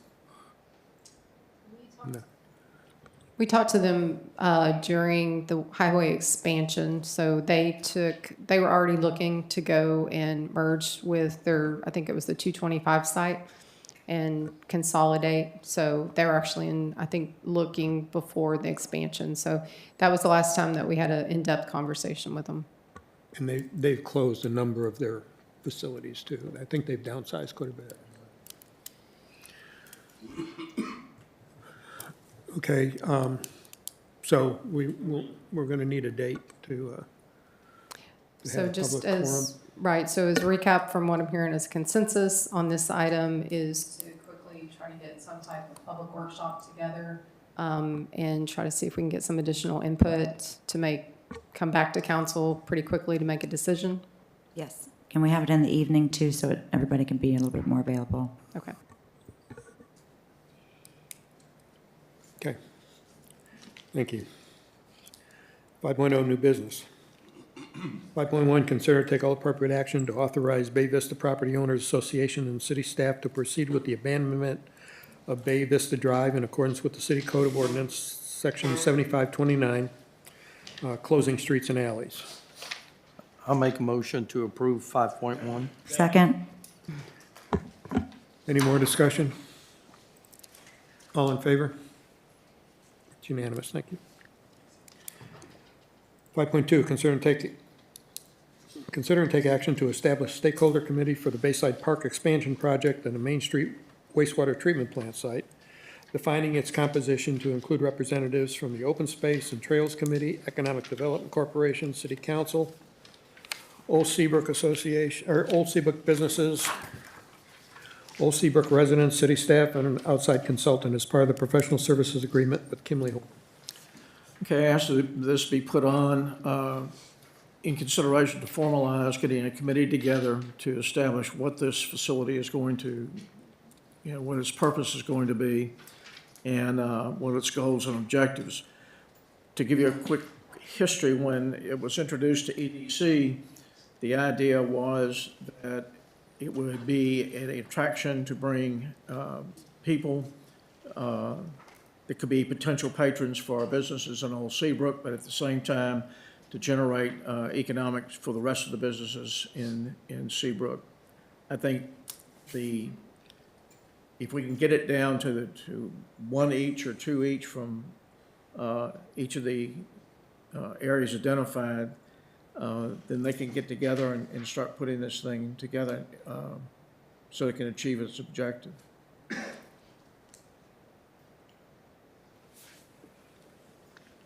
And so, I had intended to look back at the walkability study that was done a couple of years ago, dealing with the revitalization of Old Town Seabrook. I wanted to see if there was any plans for that facility there. I got busy and didn't get that done, so I have to ask the question. So you're talking about the Livable Center study? Correct. Right, so the Livable Center study produced projects in which we put in the CIP, and that's how this project came to be. So it filtered from that study to your CIP. Okay, but there wasn't a real concept of what it would look like in the living. No, they high-level concepts, that's where they put that little pavilion together, and that's basically where it ended. One of the things out there they have now is like a big tower.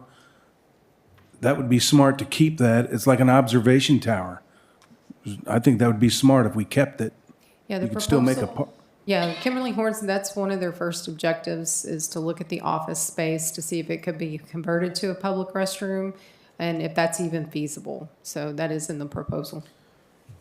Yeah, one of the other things too about inviting somebody like the Galveston Bay Foundation or the Estuary Group or somebody to be outside is there was consideration of having this to be an educational type venue because that will open it up for grants that are pretty plentiful when you have it tied into education. So that was another aspect of bringing in like the Galveston Bay Foundation, the Coastal Conservation Association. But the other thing too is following up that the lagoons, there'd be efforts to make that into a living shoreline. And we were going to try to reintroduce oysters into the lagoons. However, we had two visitors, one of them being Beryl, kind of messed that up. But come May, we're going to start it up again. May through November, we'll have hopefully some very reproductive oysters out there. That's a great idea on the Galveston Bay. I think that would be a good fit for that. We do field trips at Ed White every year to the one out in Bayside or Bay City. Anyways, it's an old house, and it doesn't have to be handicap, access, or that one's not. I know ours isn't, so that would be, I think, I'd like to see that happen. So Buddy, are you proposing to do a committee as well for this, as well, putting a board together to discuss it? Is that what you're speaking? Yeah, I mean, it just really kind of comes down to how many people you want. I think if we just start off with one from each of the groups, that would be the start, and that would drive it and say, okay, this is what our idea is. Come back, say, here's what our report, and we need more from this group, less, whatever it would be, but at least get this thing kicked off because the design is starting off now. Mm-hmm. And instead of being reactive, I'd like to be more proactive, and we can work with the design group. Do you have people in mind, or do you want them to apply? Well, You just want us to make? I think what we ought to do is say to open spaces and trails, give me one. EDC, give me one. Council, give me one. And then reach out to one of the business owners in Old Seabrook, and I'll reach out to the Galveston Bay Foundation, see if, and I'm sure they want to participate. Mm-hmm. Estuary, I've talked to them. They have a considerable number of people that you can talk to, so. I agree. So I hear you. One of the things that I was talking about was on this park, if it's the design, I was saying all of council, all of OST, and then bring in anybody else, but definitely the public too, because I want this to be done right. I mean, it's one chance to do a park right, so I say more the merrier on that.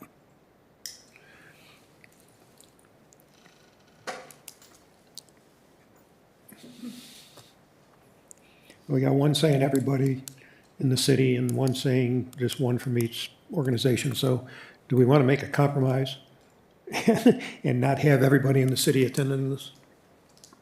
Well, whoever is involved in developing the plan does need to be presented to the city in a variety of different ways. It's not like it's going to be designed in the dead of night by 4 people in a smoke-filled room. So in order to facilitate decision-making and the proper ideation on something like this, I think it's appropriate to at least start it as it's currently defined, which would be, I think, 8 different people, Okay. if I was counting correctly. Either 6 or 8 different people to at least come up with some concepts that we can then share and get a feel on what's going on with it. And, okay, I have an idea. What about, since we're going to have to do the public workshop about the police station ASAP, can this wait until January and we do another public workshop and invite all the committees, all the council, and just have one big, powwow, get some ideas on what everybody, there's not going to be that many people that show up probably, but at least get all the people that are involved in this already ideas and let the architect present. So the proposal that you guys approved with Kimberly Horn, there's a process that they outlined, and they're typically working on these kind of projects. So the stakeholders group needs to be a small workable group, but there's also built into the overall plan to come back, have joint meetings with, as the project and the concept develops. So there'll be checkpoints that all of council and all of OST and EDC can jointly meet, making sure that the stakeholders are on the right path before you move to the next step. But to have a workable group to actually move through a high concept to the next step, you do need that stakeholders group to be, I believe in the proposal, it was no more than 10. Well, I just want to make sure that that happens because, for instance, TxDOT, it was all lined out like that. We were all supposed to have these meetings and apparently that didn't happen. I wasn't here. Okay, so we're talking about how we're going to move forward with things. It says in the agreement that the architect sent, or that the consultant sent, not more than 10, and we're proposing putting 10 people on it and then bringing it back to the public. So how do we move So forward from here? if we just approach open space, you know, tell them to send 2 people, we'll hold a meeting, tell them to send 2 people, we'll get 2 business owners in Old Seabrook, we'll get 2 city staff, we'll get 2 council members, and we'll sit down in a meeting and with the architect and just say, you know, here's what we would like to see, give the architect some ideas. The architect can kind of look over their ideas and come back with a conglomerate of things that were said and see how it looks. But, you know, the architect has got to be the driver of this. He's going to drive the bus. He's going to listen, and, you know, some things that are going to be said may or may not be feasible. But I think if we get at least, and then these organizations can take it back to their organization and discuss it. And if there's anything that they don't like about it, then they can come back with that. But open space, you know, if Jesse and 2 of the others, or Sally or whoever, come to a meeting, it'll be discussed at OST. Believe me. I think you'll miss my point. Anyways, as long as we can put out applications like we do all the other committees and not just pick business owners, I'd ask of that. I really feel that each of the groups could make their best selection.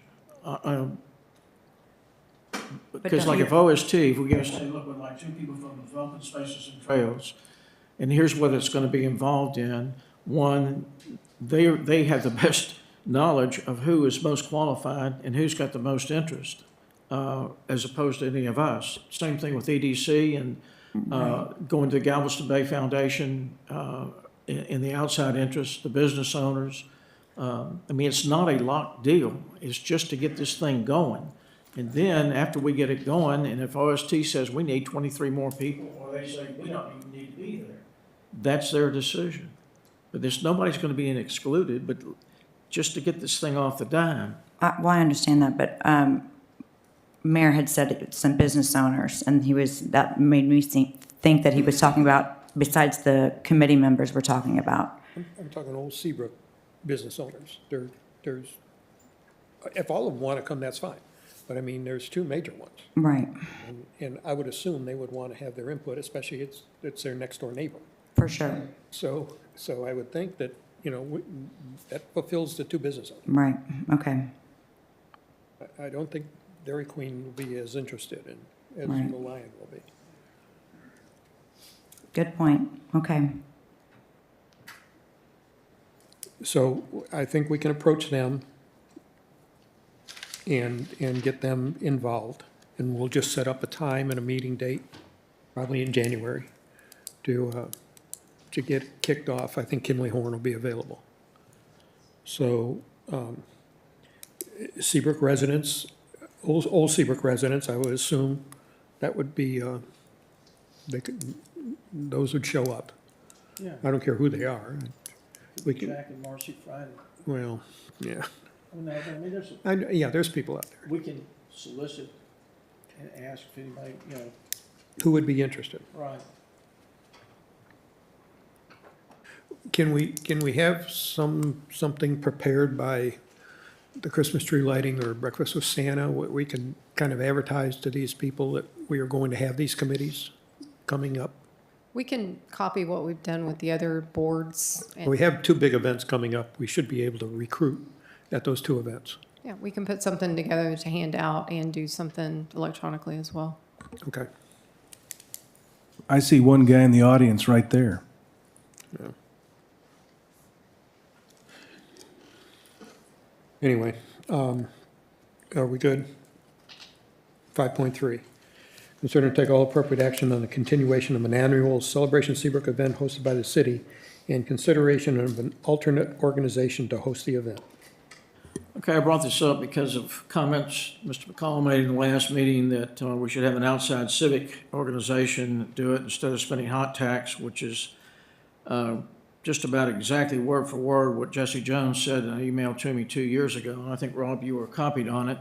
It was a waste of money. And Ms. Rasko, you were challenging or questioning the correctness of spending hot tax money on it, if it really qualified. So just to, bring this thing to a close, I don't know if the hot tax is appropriate or not, but what does council want to do We going also, forward? it's $100,000 out of general funds also. It's not talked about enough. That's $100,000 is budgeted out of our general fund to host this. I think that is crazy. So that it's not 100,000 from general fund. So you have 45,000, and I apologize. I'd pull up y'all's attachments, but my internet is down, so we're going to be going paper right now. But $45,000 is from your hotel occupancy tax. We moved it over to the general fund as an accounting measure, and Mike, if you're still here, you might be able to clarify some of the moves that we made.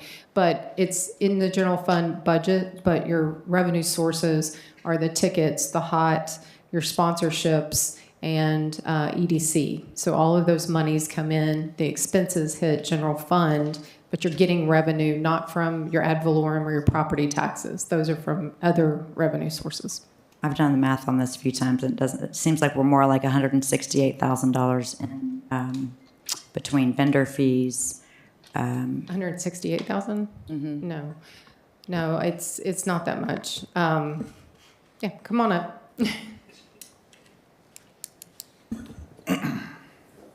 So the event costs the general fund $100,000. That's what we spend, roughly 103. What was it? I didn't bring that exact number. It's $100,000.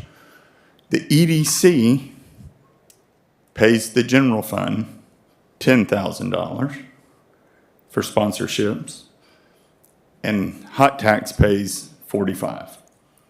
So that's roughly $155,000. That we're spending on. Now we count the sponsorship dollars from hot tax and EDC as revenue to the general fund to offset the $100,000 expenditure. Are y'all still following? Well, if you look at hot tax, the hot tax fund and the EDC as separate entities and not taxpayer dollars of any type, then that's just revenue coming into the general fund. So we basically break even. If you're going to look at each budget, it's $45,000 out of hot tax being spent. It's being spent to the city as revenue. Okay, so I hear what you're saying. This makes sense, but essentially it's $150,000. I mean, it is, if you looked at it, it's $150,000 being spent. Okay, so, and I do understand, because I've been doing this for a while, how you have to word it into for the budget and how to make it work and all that. what the citizen sees when they see these budgets come up, they see 45,000, 107,000 or whatever, and they're saying to me, so we're having this one-day party spending that kind of money. I like Celebration Seabrook. I don't want it to go away. All I'm saying is, I think hot tax we should use hot tax. I like the civic club group. Find a civic club that takes it over with guidance of the city, have the city put the fencing around, have the city bring in the porta potties, and then let them run it with the guidelines that, hey, you're going to have a band a couple times during the day. You're going to run it, I think it could go till 9 o'clock at night, personally. And, have the kids part in the morning, have it more adult in the evening, but let them run it where the city's not, and support them that way. There's a lot of other cities that do this type of thing. They just don't have, I just don't see why the city's so heavily involved. Let us step back a little bit, but support it financially. And then over time, I'm sure the civic group can, do it even more. Then I just think it makes the numbers come out a lot simpler. I hear you talking, and I kind of got your language now over time, but when the citizens see this, all they see is we spent 150,000. They don't understand how it all goes back and forth. So they're thinking we spent 150,000 and a couple people's salary to put on a one-day party. They just don't like that, so. Well, what civic organizations are we talking about?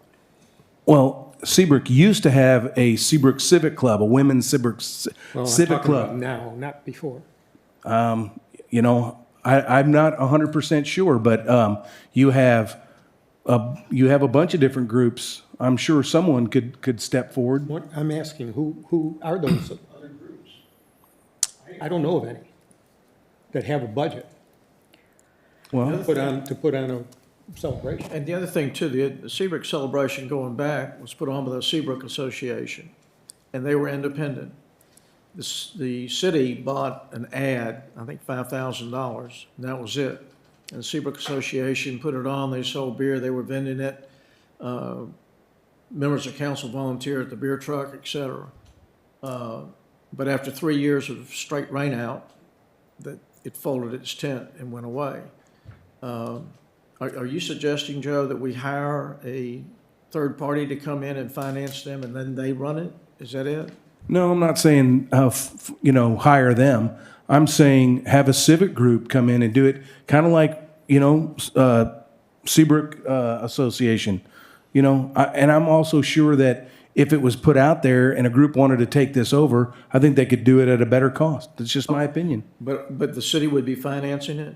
Well, part of it with the hot tax. Okay. I've proposed, while we're making all these committees, let's make another committee for Celebration Seabrook and see what their ideas are on getting volunteers and civic organizations, and just put some, new fresh heads together. Well, I guess I'm still a little confused. We spend $45,000 out of HOT, and EDC gives us $10,000. All the rest of the money comes from sponsors, any vendors that come. I mean, the city only spends really out of those two organizations $5,000. It does cost $103,000 to put it in, but the rest is sponsorships. And that's what we're adding into that number. Right. And that's So again, revenue. you do break even. So we spent $100,000 out of general fund. Well, because. And then we got $100,000 from sponsors, including hotel occupancy, including EDC. So it's a wash from that standpoint. And that's where I'm confused as to.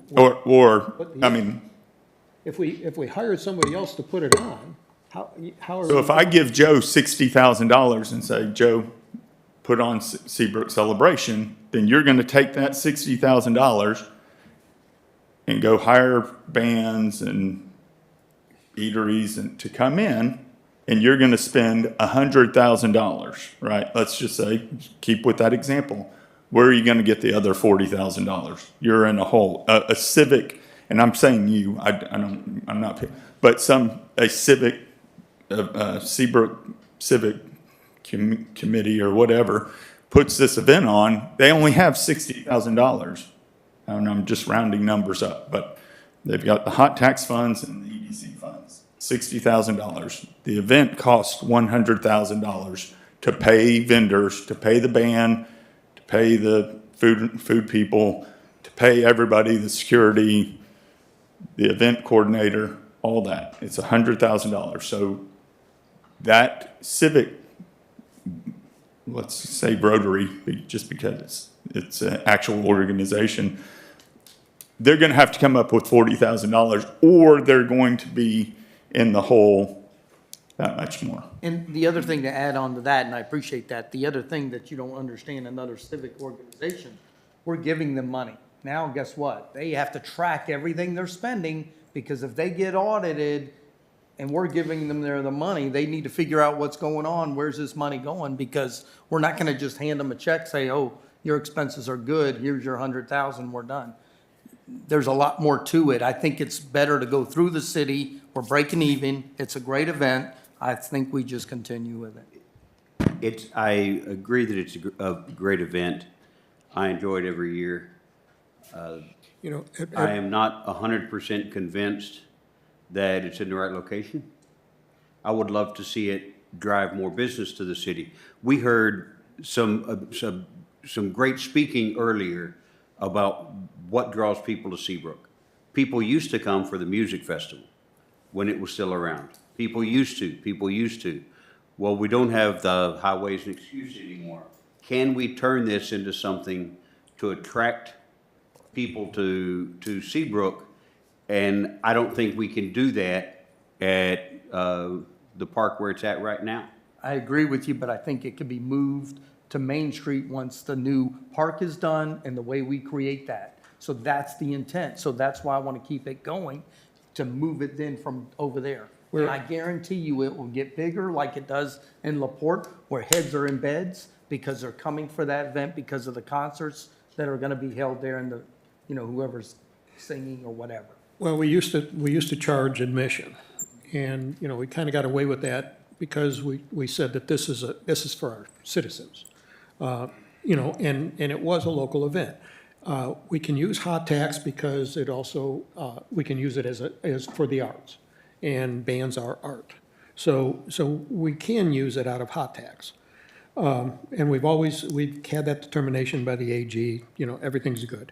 So, you know, I guess I'm trying to figure out, do we want to go back to a different location, make it an out-of-town event to bring people in for hot tax money, which means that we make it larger, more expensive, and we go back to ticket sales, but it no longer becomes a local event. It'll be a citywide or a area-wide event. And a lot of people didn't want that. They wanted a city event for kids, for playgrounds, for food trucks, and that kind of thing. Yeah, It's up to you. Echoing on Bayhab in their annual report, talking about businesses they're bringing in, et cetera. And they stated, they looked to Seabrook as for the residents. You know, this is where their employees are going to work. And they pointed out it's a quality of life issue. 1,800 people showed up, lots of moms, lots of kids, lots of smiles. Same thing with the Easter deal and the 4th of July. So, you know, I only bring it up just to, you know, see if we can, you know, come to consensus. Do we continue? If we continue, in what format? I love it. I'm sorry. I just want to say, I think that we could tighten it up, get some new ideas, be more efficient with it, not spend as much money. I mean, I still, it just blows my mind with all the volunteers that are out there. So let's make it. The city workers volunteer a lot of time. I mean, we do have volunteers. No, I'm saying there's a ton of volunteers out there. So it's crazy that it's so expensive. Well, I mean, food. It's interesting that you bring that up because you've never been. I've never been. Didn't see you this year. I didn't come this year, but I have been for many years before I was on council. You know. I have pictures to show you. I have little kids. That's why I was out there. The other reason we moved it over to the general fund was that in years past, there was some money being donated to organizations, which you really can't do with hot funds. So when we were booking everything into hotel occupancy tax funds, and it was really a problem. So that was the other reason we moved it over to one of the other reasons we moved it over to the general fund. Oh, okay, so I think when I heard the word cleanup, so if that's clarified, I'll use that word, clarified a little bit better in the way the budget comes out, so the general people understand, the citizens of Seabrook get it, like, okay, this thing broke even, because it makes them, they appear that they lost money. That's just how they said it.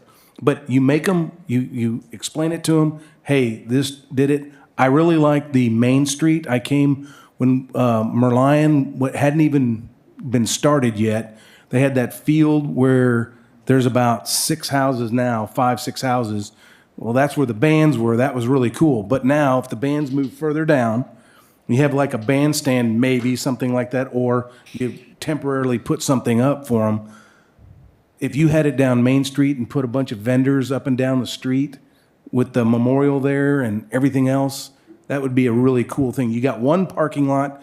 The only other thing, I guess, they'd have to park at the baseball and be brought over by golf cart or something like that. But I can tell you, that would be a cool street festival, because the last year it was on Main Street was one of the best. Mm-hmm. Yeah, probably spend more and get a bigger headliner in, and then bring in some more attractive outside people. So what do we want to do? We want to consider an alternate organization, or try and find an organization, or I don't know who. Well, no, now that it's been explained a little bit more clear, then I like this, and I maybe this next year, because that park's not going to be done in October. I'm almost 100% sure. Then we keep it at Metter, and then after time, look at possibly moving it over to Main Street and trying to do that. So, because then you got a couple businesses along Main Street that would be tickled to have that. I guarantee it. I still think a committee would be beneficial. I make a motion to add a committee specifically for Celebration Seabrook. I'm not sure how the residents would like it during the upper part of Main Street, but we'd have to close Main Street. Yeah. Well, I don't know. Not the whole Main Street, I think. I guess just to Meyer, from Meyer down, but that other part. But I mean, that's in the future to talk about. I just really wanted to say that I thought the city staff did an incredible job in the last 2 Celebration Seabrook. I thought they did a great job. I hope that they continue, and we can always look at alternatives another day. It's not going to happen this year, that I can see. I agree with Tom. Mayor. I think the consensus is we move forward. We have a motion on the floor. I'm sorry? We have a motion on the floor. Oh, second. What was the motion? To form a committee. Form a committee. Oh, goodness. To assist with making it more efficient and less expensive. Getting some, we didn't have participation like we should have. The advertising was not as good as it should have been. People can't tell you how many people said, I had no idea what was going on this weekend. And I had a torn ACL and had to have surgery, and that's why I wasn't there this year, but I have always been there every year before that. All right, we got a motion and a second. All in favor of forming a committee to look at Celebration Seabrook? All opposed? Fails. Mike? 2. Opposed. Okay, 5.4. I'm sorry. We're skipping, or we're pulling 5.4. 5.5, consider and take all appropriate action to provide direction to city staff regarding the removal of temporary signs following the near completion of State Highway 146. Examples of this type of signage include bandit signs, wind-driven signs, and off-premises advertising. Sean? So I put this on the agenda tonight to just get some guidance from City Council. I know there's been some criticism of what the corridor looks like and that we need to start working on cleaning it up. When 146 construction began, There was some direction given to staff from city council to allow off-premise advertising, bandit signs, some wind-driven signage to be allowed because of the construction to help support our businesses.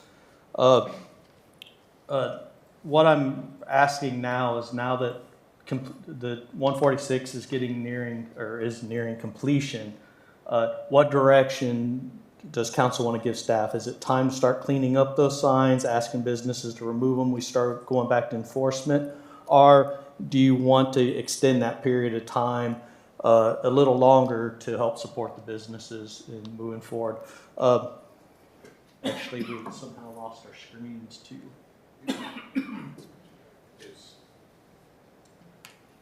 There it is, there it is. Yeah. So what I did is I went out last week and took pictures of examples of the signs that I'm describing.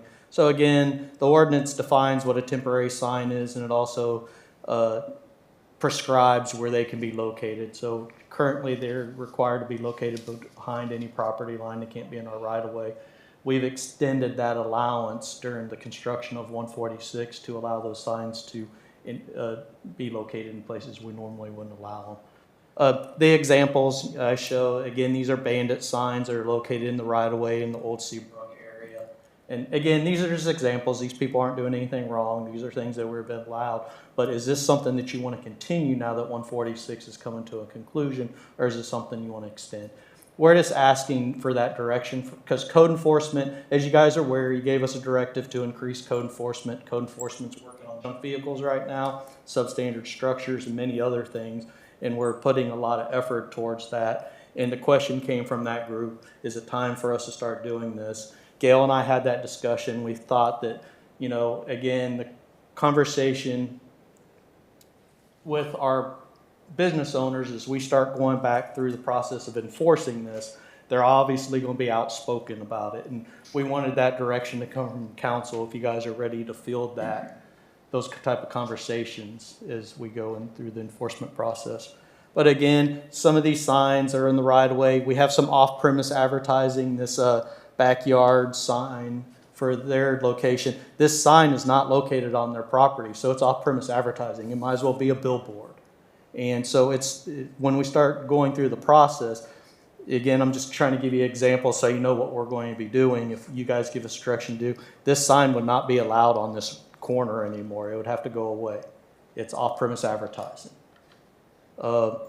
We got the wind-driven signs that are up and down 146, the tower signs, and the signs in front of the new taqueria. Those signs currently would not be permissible if we're enforcing our ordinance by the letter of the law, and we're not using the exception that you requested staff to enforce. Again, some examples: open house signs in front of the RV park, some signs located in front of the marine location, and then all around the shopping center where Snap Fitness is and Athena's is. All these signs are out in the right of way located, and they're typically not permissible. And just some additional examples. Again, well, I'm just asking for direction. Staff doesn't have an opinion one way or the other on this. We're just, is it time for us to start enforcing that section of the ordinance, or you guys want us to bring this back in a month or so, or a few months from now, and let 146 come to a final conclusion and let the businesses totally recover? And When was the last time the sign ordinance was looked at? Pardon? When was the last time the sign ordinance was looked at and updated? 3 years ago. About approximately 3 years ago. We went through and reviewed the whole sign ordinance. That's when we modified all the height requirements and all those. So we did go through a full, P&Z went through a full sign review. It may have been 4 years ago, but it's been recently. It hasn't been like 10, 15, 20 years ago.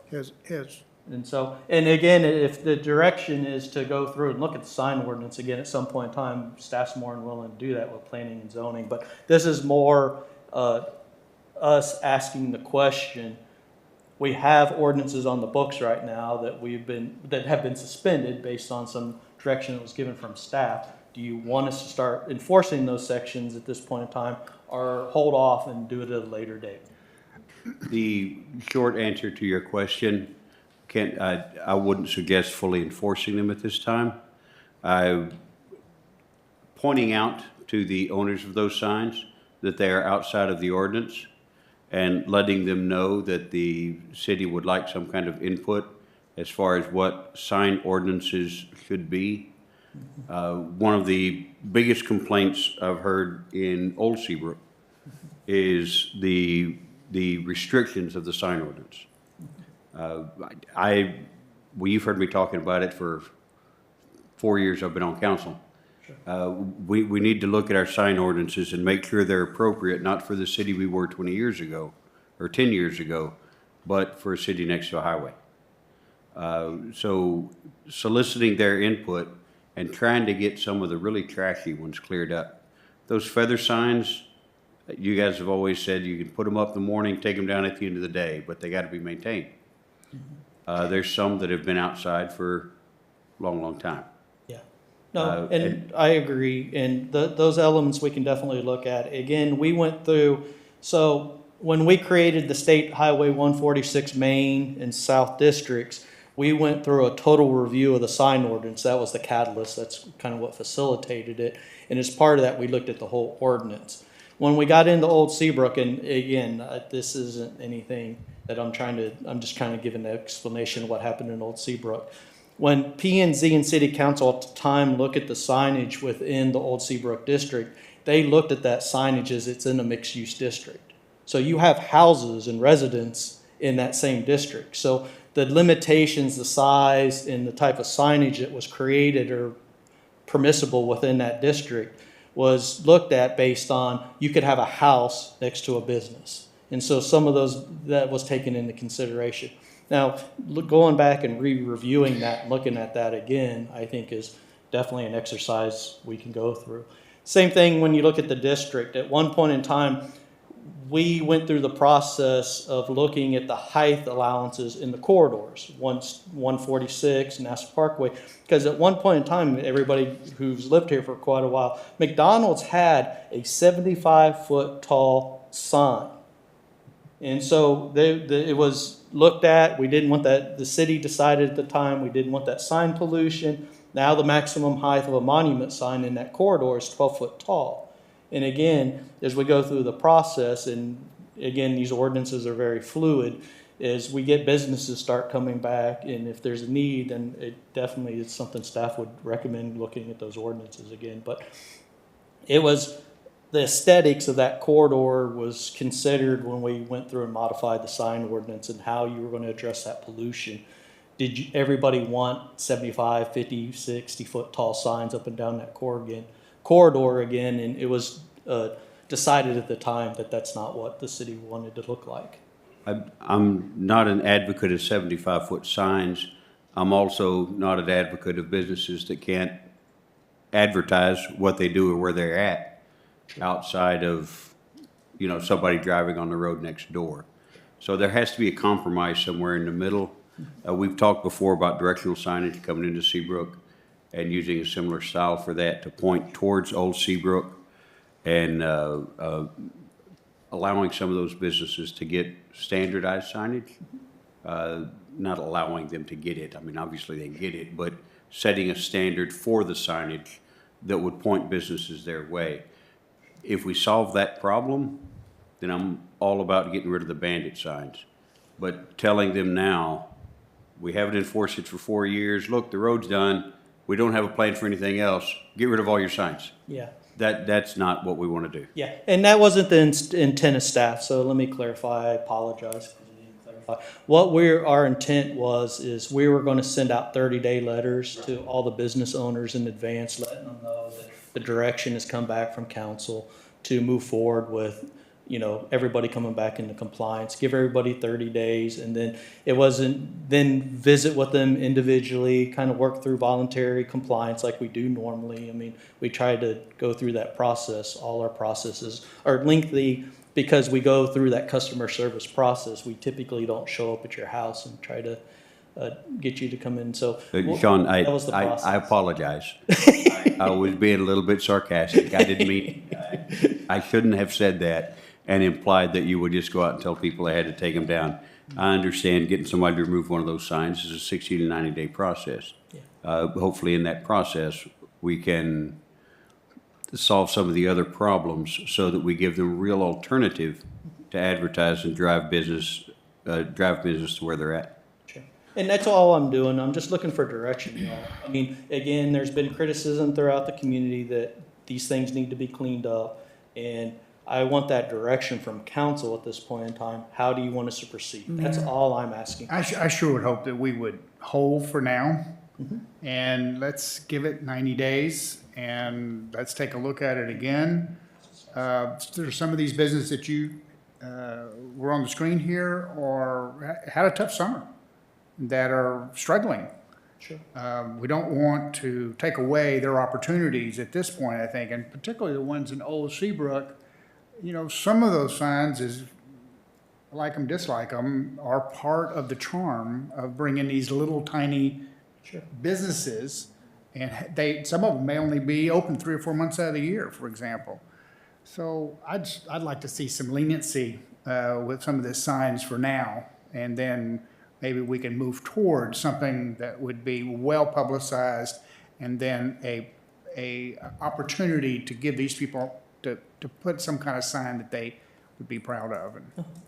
I'm in favor of the 90 days too, to hold off. And so just to kind of digress a little bit, so is it the direction of council right now that you would like to see me take the sign ordinance back to P&Z and kind of start that dialogue with them again on, is there an allowance for certain types of signage, like scissor signs and some of those things again, I'm asking council, staff's more than willing to take this stuff back to The more P&Z, temporary start that signs. dialogue and those conversations. I'm just looking for direction from the majority of council on how you'd like us to proceed on those things. I think the best thing to go back to I'm trying P&Z, to talk. address Old Seabrook as unique. Up by the towers where you have your retail so far off the feeder, just to take a look at each of the, it's not a one-size-fits-all anymore. Sure. So just, go from that perspective. One thing, just to bring to everybody's attention, one thing that we did create when we created the new sign ordinances, we created something that's unique. We created an opportunity for somebody to create a master sign plan. So we understood that our sign ordinance, it's very hard to create a sign ordinance that encompasses everything, especially when you start talking about retail developments and things like that. They're all sizes and stuff. So we did create an opportunity for somebody to do a master sign plan where it's much like a PUD for sign ordinance, for the sign ordinance. And they can come in and sell you guys on, we'd like to do this type of signage, and this is how it works with our development. This is how it'll work with the community. So we did create some flexibility in the ordinance, because one thing it's very difficult to do, it's almost impossible, is to find a hardship to get a variance for a sign. Because typically a sign's always going to be economically driven, and you can't get a variance based on economics typically. It's got to be something based on the land. So we did create that flexibility, but I'm more than happy to take this. Didn't Miramar Plaza take advantage of that? And anybody could take Master advantage of that. They could come in and say, hey, my situation's unique. This is how I'm struggling, and we like to get special permissions to have these type of signs on our specific property. And P&Z could provide a recommendation for that, and you guys could consider those things, those situations individually. Yeah, I think part of the problem has always been the signs in the right-of-ways. They're up by, right on the highway. And even an elected official can't put his campaign sign in the right-of-way. That's correct. And so I think everybody should follow that rule, at least. Banner signs and things like the feather signs, if they're fine until they get ready. And then they're just a ribbon blowing in the air. That's always been an issue too, as to maintenance of those less expensive signs, that nobody takes care of them. Well, in our last updated sign ordinance, we lessened our restrictions. We used to have a strict prohibition against bandit signs and wind-driven signs. That was removed. However, they do have to be located on private property now. They can't be located in the right-of-way. But as part of the construction, again, I think it was the council who gave that direction, the corridor was in such a mess. Those signs weren't adding to any of that. So at the time, there was direction given to staff to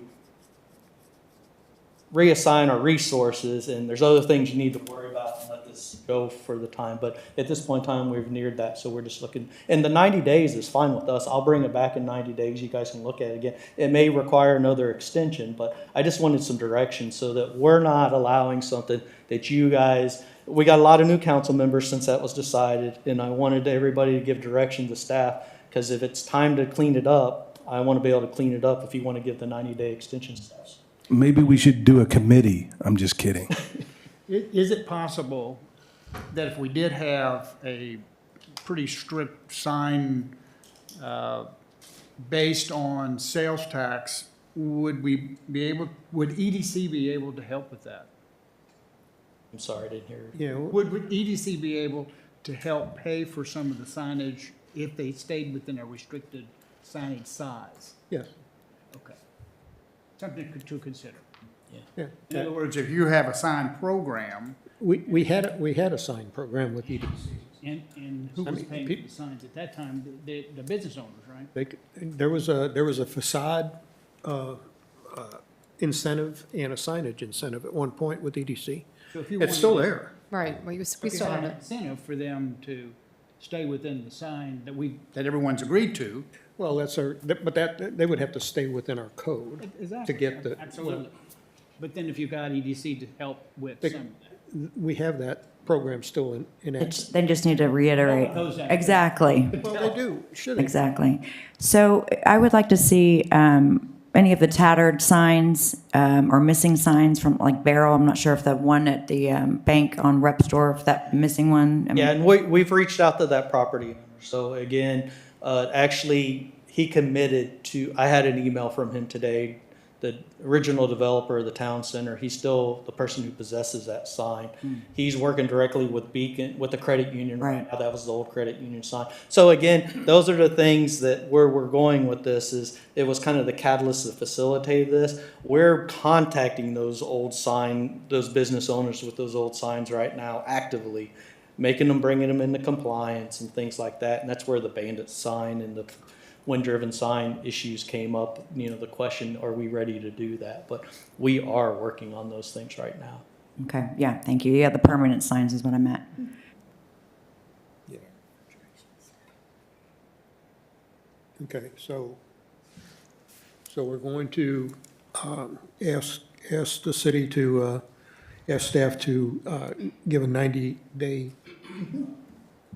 but you are going to start contacting the owners within that 90 days to talk about, what we're going to do with those for.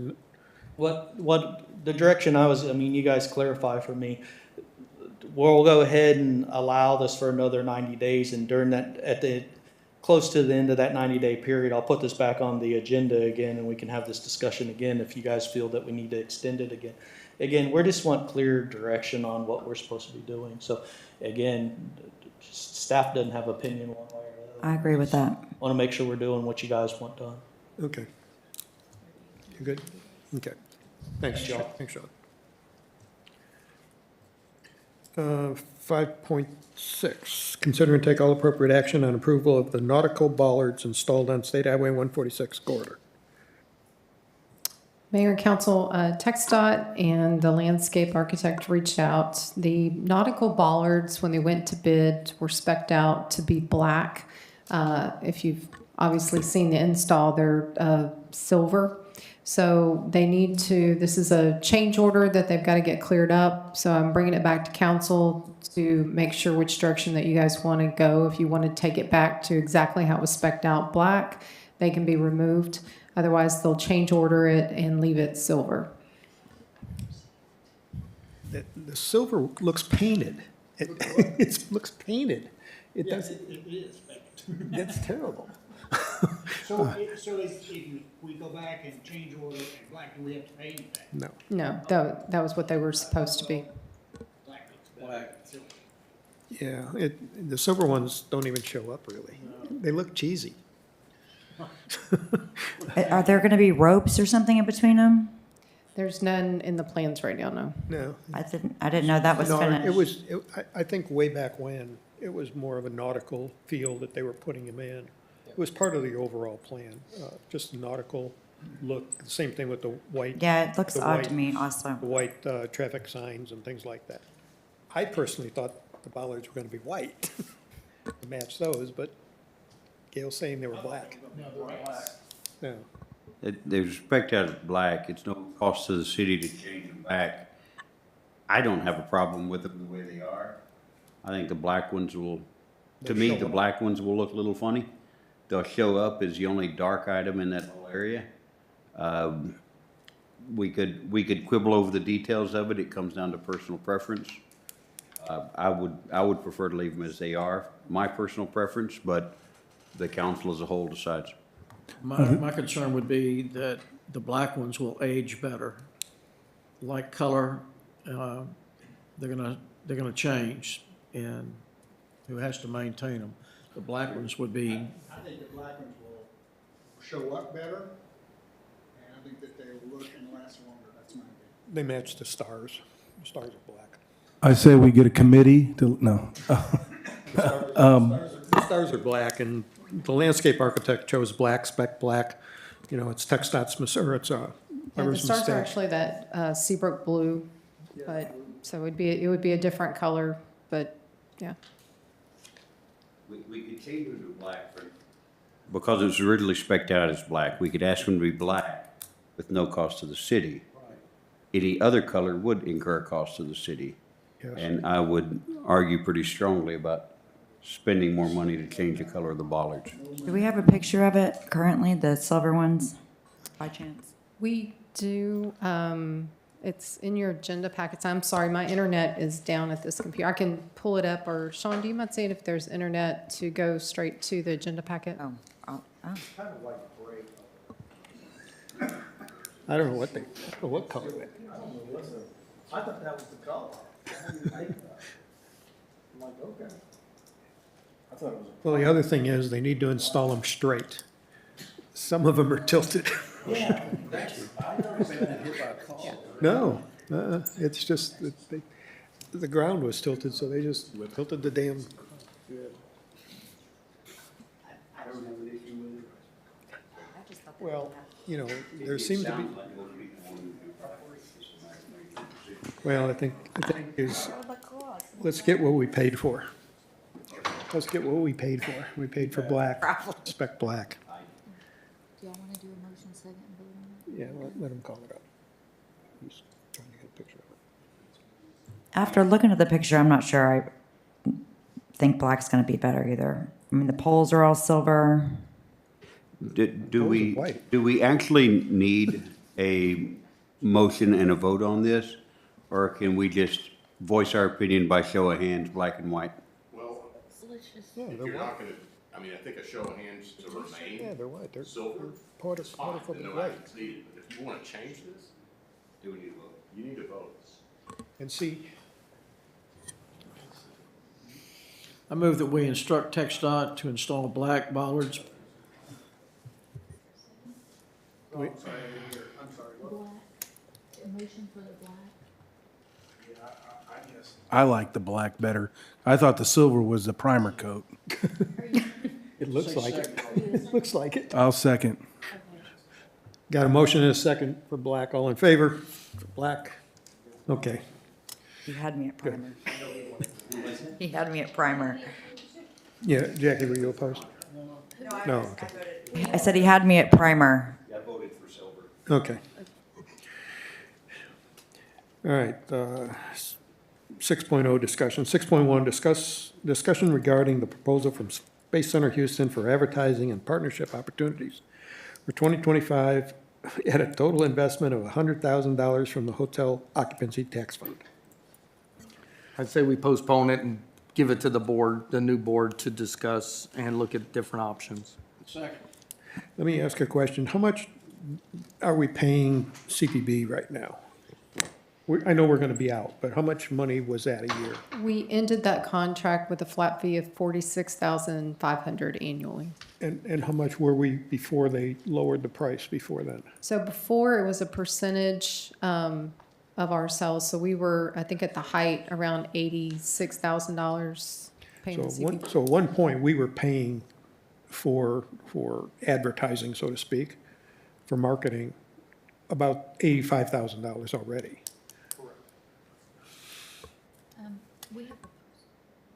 I know, but I'm discussing, we haven't voted on that.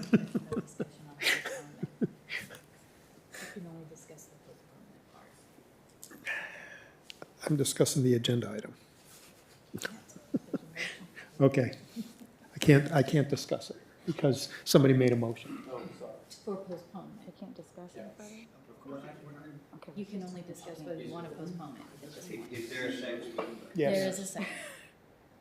So you can vote on the postponement,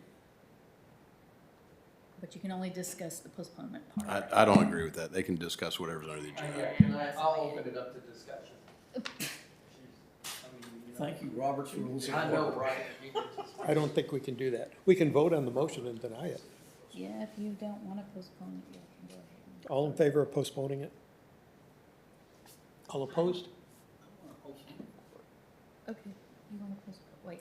For the hot fund committee to work on it. Giving it to the hot fund. Right. I'll find that, that's what the motion was, and the second. All right, all in favor of postponement? It's unanimous. Okay.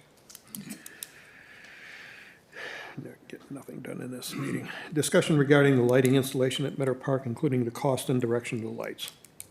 Okay, I like the lights, they're nice, but along Meyer, the lights face the street instead of them facing into Meadow Park.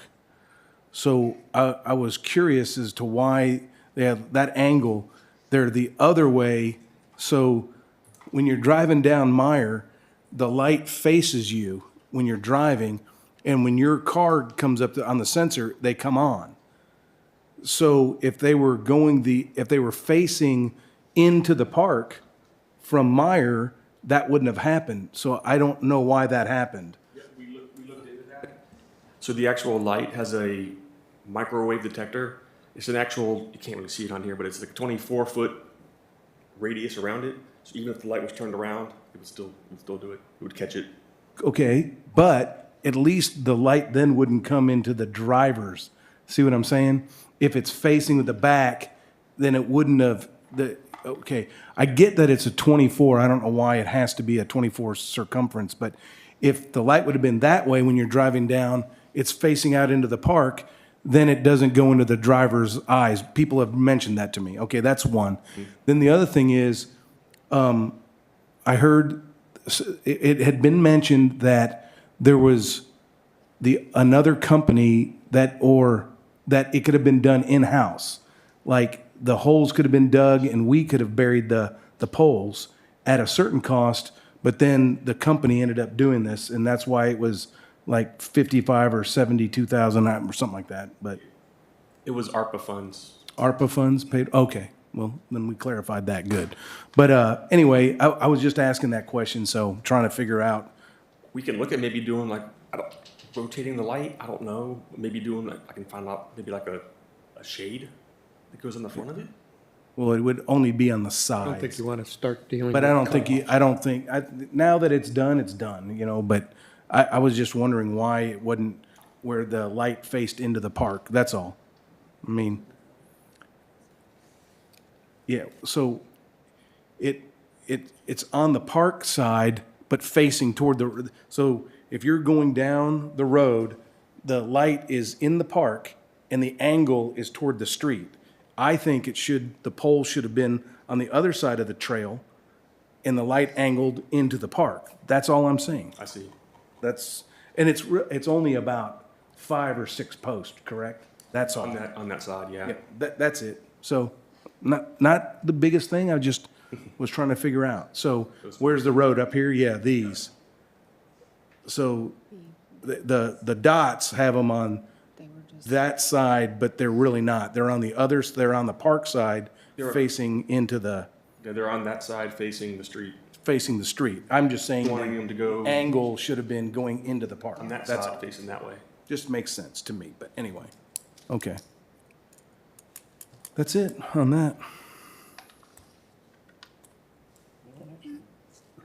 Okay, 6.2. Oh, no, I'm sorry, 6.3. Discussion regarding the new road signs and the orientation of each sign. Okay, I sent something to you, but there's some pictures. If you go to Main Street and Toddville, those old-fashioned signs, which look really good, I like them, they're orientated the very correct way. There's a bunch of other ones that are orientated a different way, and I just think they all should be very consistent. And then there's some missing too, but the one mainly, there's one right down here at Cook. Let me see my phone. I think it's Cook. That one's bent, but let me pull up on my phone here. I know what you're talking about. Yeah, it got hit, and that's part of the deal, I think, where if it's facing the other way, it wouldn't get bent. But anyway, I just think they should all have been the same way. When you go, when you get right up to the road, leaving here, going out, you got the gas station on your right, you got Main Street right in front of you, you take a right to then cross 146. There's no sign anywhere there.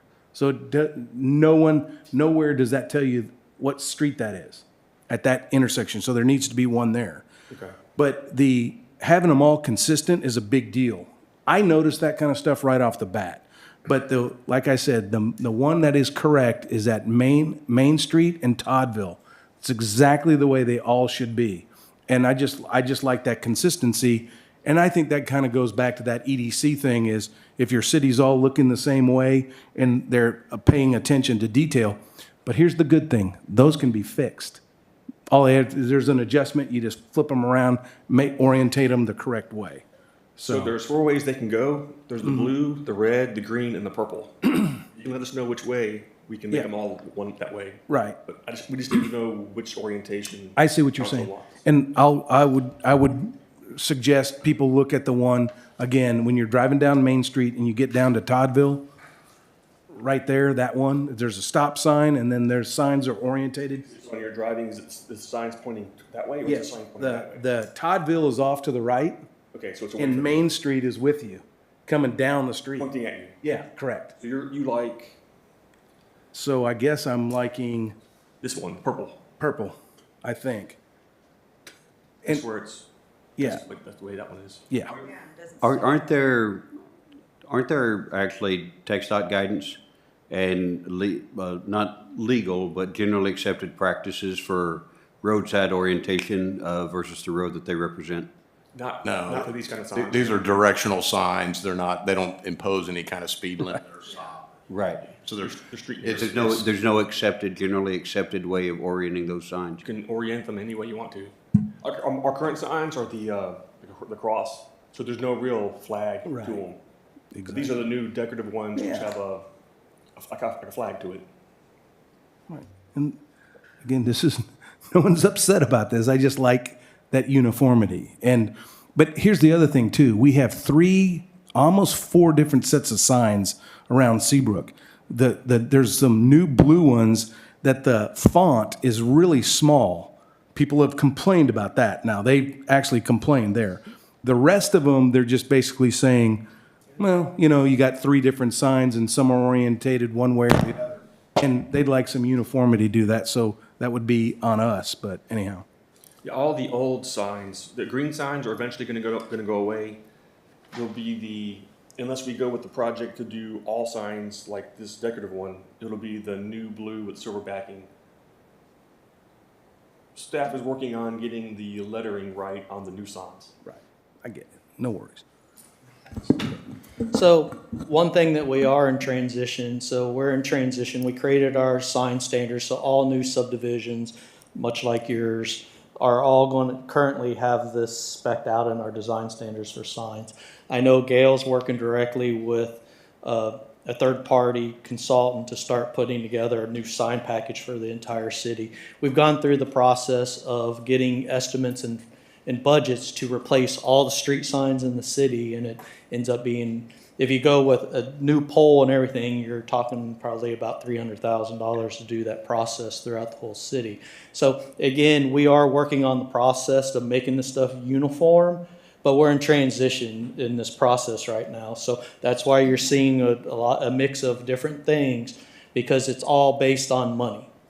I mean, we can bring this forward to you guys can fund this big project and we'll get it done, taken care of. But right now we're trying to think about the process and how we can kind of phase this in, and that's kind of where we're at this time. Thanks. So stick with purple?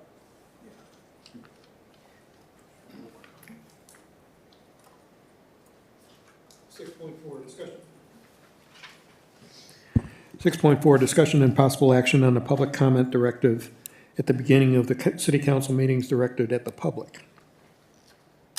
Okay, if you look at the First Amendment, which we took an oath to, this little wording, and it's just minor changes on this, just kind of bothered me the other day. Matters of general public interest. Well, who determines that? I mean, so I understand it's not that big of a deal, but it is.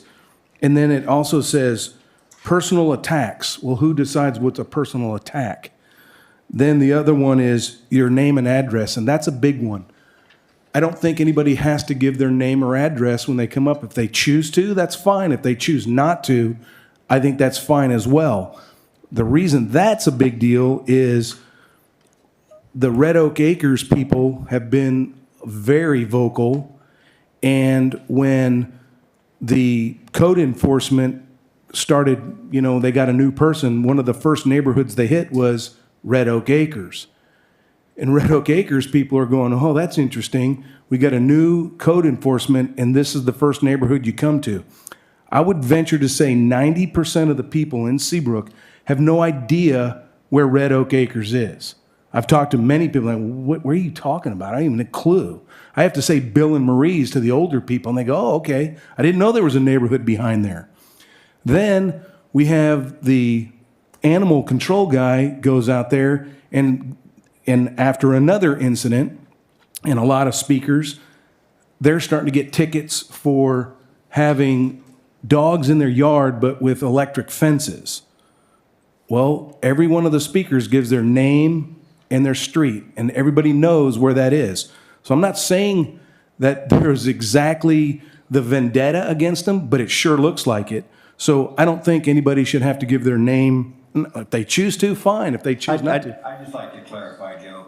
Are you accusing city staff of being retaliatory towards people who come up and speak? No, but it sure does seem funny that that's exactly where the first place they go. Why didn't they go to Wildwood first? That's the oldest neighborhood. No, it was a simple question. Yes or no? No, I'm not. But at the same time, it sure is. I think it's kind of fishy, and a lot of other people do too.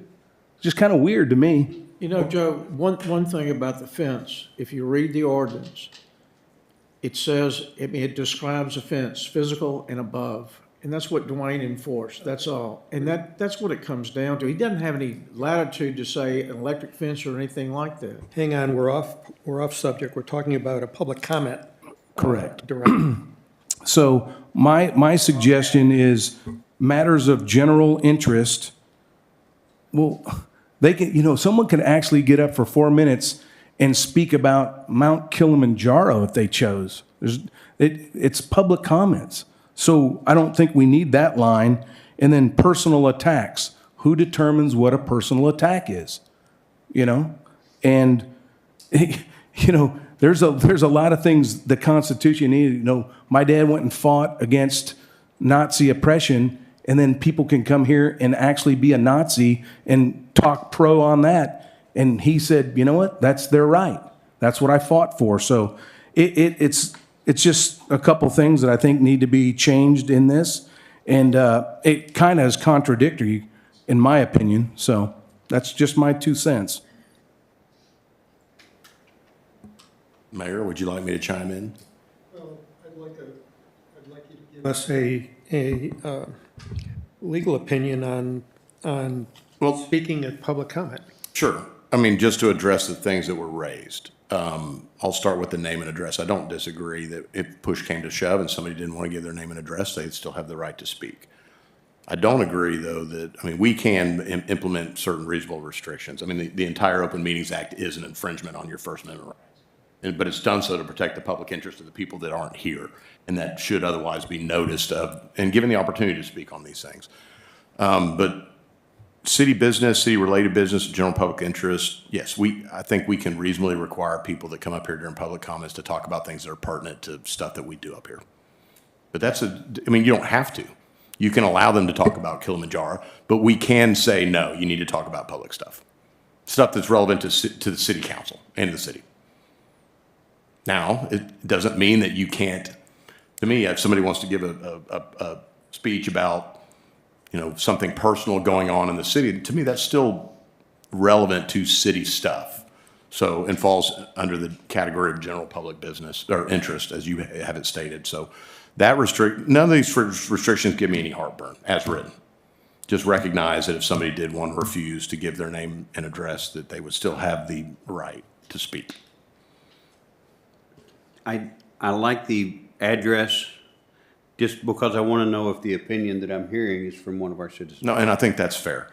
I think, and leaving it in there is pretty customary for that purpose, because you do get items where it may bring in a crowd that is not residing in your corporate limits, and it's nice to know that it's relevant to the discussion. So there is a relevancy, but I think, again, if somebody pushed and came to shove, you could push the issue and ask them if they're a resident. Well, I agree with Rob. But I mean, if somebody's not willing to give their name and address, then it's anonymous. And, it's like when you get an anonymous letter. Take it with a grain of salt. That's right. So. Goes to the weight of the evidence. Well, I like what you're saying is you can have that on there. I get it. But if someone gets up there and decides to speak and says, I live in Seabrook, but I'm not going to give you my name and address, they have every right to speak for 4 minutes. That's what I'm trying to say. I don't disagree with that statement. Because it's you have to agree with it, because that's the First Amendment. You don't have to give your name. Well, it and has address. more to do with what is reasonable restrictions related to that. Right. Basically, you're balancing First Amendment versus the Open Meetings Act. Correct. But yes, I think that if push came to shove that we would, but again, that goes to how much weight you give the speaker. And the biggest thing on the Open Meetings Act, the way I've always understood it, is it's 4 minutes uninterrupted. Because when you see some of these people up here, they're super nervous, they're shaking. You ought to see some of their hands. I can see it clearly. They say they don't like public speaking. They'll come up and say that first. They don't know what to do. They hit the button. But here's the key.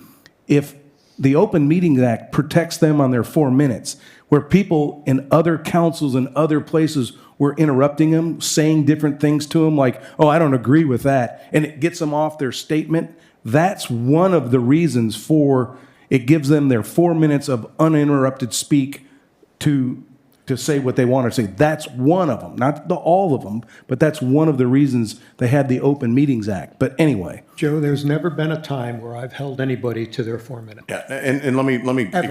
expand on Ever. that, just for the benefit of council, Mayor, that there's no magic 4 minutes in the Open Meetings Act. The Open Meetings Act and through cases and interpretations by the Attorney General's office has allowed us to put certain restrictions on the amount of time. I let a gentleman tonight speak for over 6 minutes. You did. And I have never once Yeah, somebody times up. See, Tom, I actually agree with you the way you've handled the open meeting, this part. I've actually agreed with you 100%. You've never, ever stopped anybody from speaking 4 minutes. You've let them speak about anything. So I'm agreeing with you. I think you think for some reason I'm not. I'm actually agreeing with you. You've been really good about that. You've actually given people extra time. You've, you've handled it well. It's the whole 7 years I've been on council. So this is not an attack at you. I'm just saying I'd like to see this language cleaned up a little bit. I hear your part. I hear what you're saying.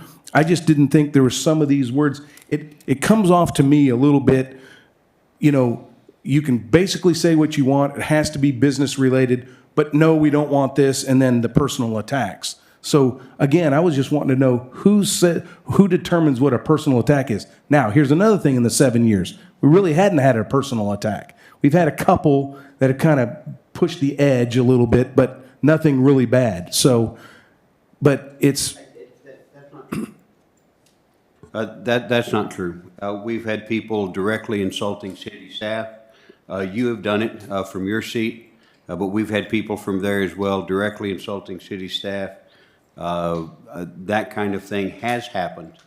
It absolutely has happened. And I do believe that while we've been very lenient, Tom has been very lenient with the personal attacks.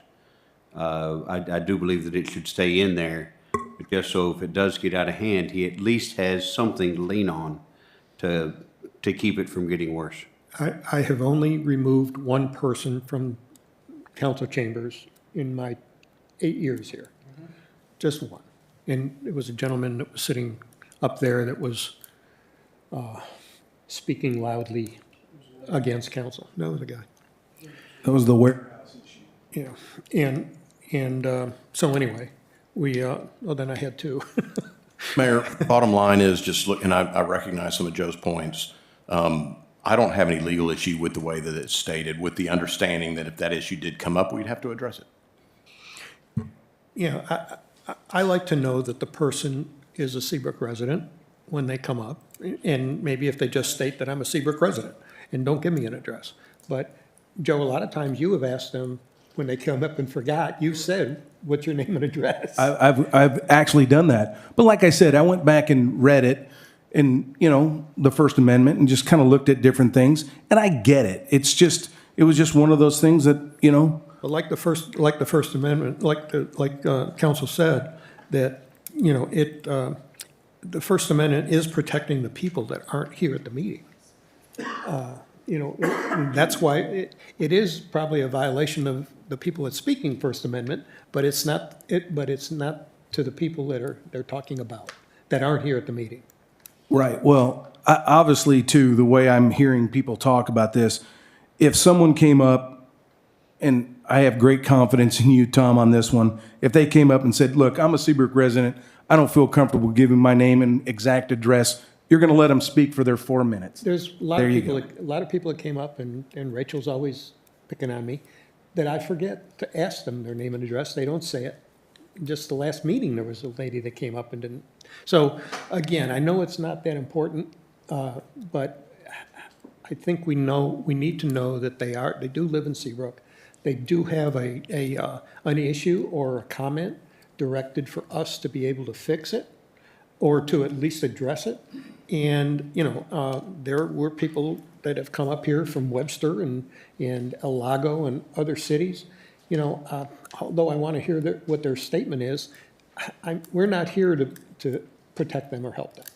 We're here to protect the citizens of Seabrook. And I'd like to know that these people that are coming up here that have an issue with anything on this council, that they live in Seabrook. I don't care what their address is. I don't care which street they live on, as long as I know they're from Seabrook. Anything else? The only thing about public interest is everybody's got their own interpretation as to what it is. And there's some people that really feel that we need to know exactly what's going on the dark side of the moon at 2:37 in the morning. Okay. I'll think there was a point in there somewhere.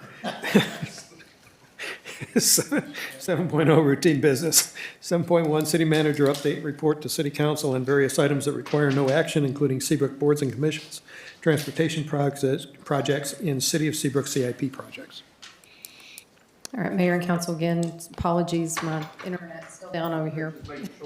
This is going to be very short. Any questions? How short is that? No significance. I mean, 146 projects wrapping up. If you've looked at the bollards, you've also seen that they didn't really inform us, but the plantings did happen underneath on the bed, so they didn't wait till springtime. Trees are going in on the west side. We did get a couple of comments this week on some trees that are down there by the edge location. They ended up putting them in the ditch, and then they are pretty close to the new center point line. So working with the architect right now to see if those can be relocated to another spot. Cleanup, change orders, we'll continue the closeout process with TxDOT, and we've got some plannings yet to go to finish out the landscaping project.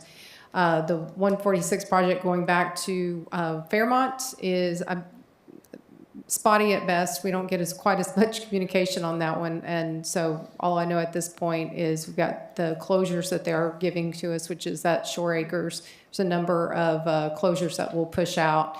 Nothing right now that's going to affect Seabrook and our limits in that particular project.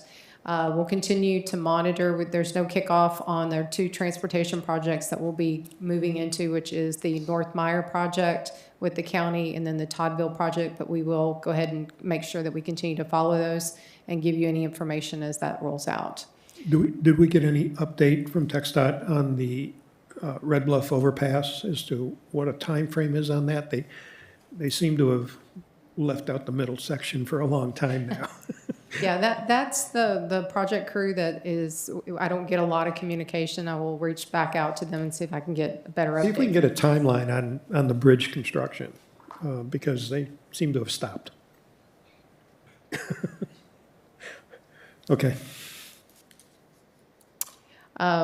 CIP projects, we'll continue to work on. Brian and Kevin and Public Works is looking at the remaining ARPA projects. We had a picture of you. If you've had one of the projects I was going to show is the pickleball court. So they finished the actual court. They put the primer on there, and we'll move into the court painting. So that's coming to a close. Got some shade structures that'll be going over the playground equipment. And then we have the remaining funds that'll go to doing a fence improvement over at Baybrook Park. We also are going to be pushing out information. We'll have a closure there at Red Bluff and Toddville. That's part of a line rehab that they're going to have to do with the new wastewater plant. So there will be some detours and inconveniences in that area for possibly up to 4 weeks. And then after that, we're hoping to do all final tie-ins, and the plant will be 100% online after that. So CIPs are going well. Pickleball, real quick, is there going to be lights on that too, or No, no? right now we did not opt to put lights on that. It is Maybe something we have to consider. Yeah, it's close to the neighborhood, so it would be something we didn't initially put in, but if we wanted to keep it open, we could look at something. Yeah, that's the same problem But we had nets will with be the on it soccer too. field. A net or 2 nets? The same problem we had Yes. with the Yeah. soccer. Yeah, they'll mark it into the Homes. nets. Okay.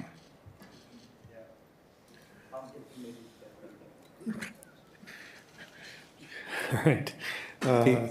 Future meeting dates and agenda. Wait, can I ask a couple quick? Oh. Any news on the boat ramp? And then has anybody, okay, when we talked about the pier, the reason it was the 2.48 million, whatever, is because it was cement post and then all composite material. Has there been any cost or any way to look at it with wood? And then like, what would it be to rebuild it back into wood? You know, anyway, that's something to at least look at, because I guarantee it's going to be a lot less than the 2.8 million. Yeah, but how many times do we have to replace it over the lifetime? But you know what? That's what a pier is. You know what I'm saying? I mean, that neighborhood that we just closed down that thing, they had 2 big long piers going out of that neighborhood. Also, on that note, I did just get an email earlier today. So there was another question on the lights on NASA. I believe that you had pulled that up. So just as an update on that, there is a mechanical issue, and there's some parts that CenterPoint had to order. So they're thinking about mid-January, they should have those parts in. So we are still aware, and Public Works has been following up on that. Okay. Okay, anybody else? 7.2, establish future meeting dates and agenda items. Mayor and council, your next regular council meeting is scheduled to take place on January 7th, 2025. Hey, I think we need an agenda item regarding Kevin Pageant and this big blowout party we should have when he retires, because he's been kind of telling me that he really wants a big one. He deserves it after 33 years. So I think, well, we're happy for him, well, and we're happy that he's leaving, but it's. Hey, wait, I think that was a personal attack. Do I have a motion? Move to adjourn. All in favor? 8:48.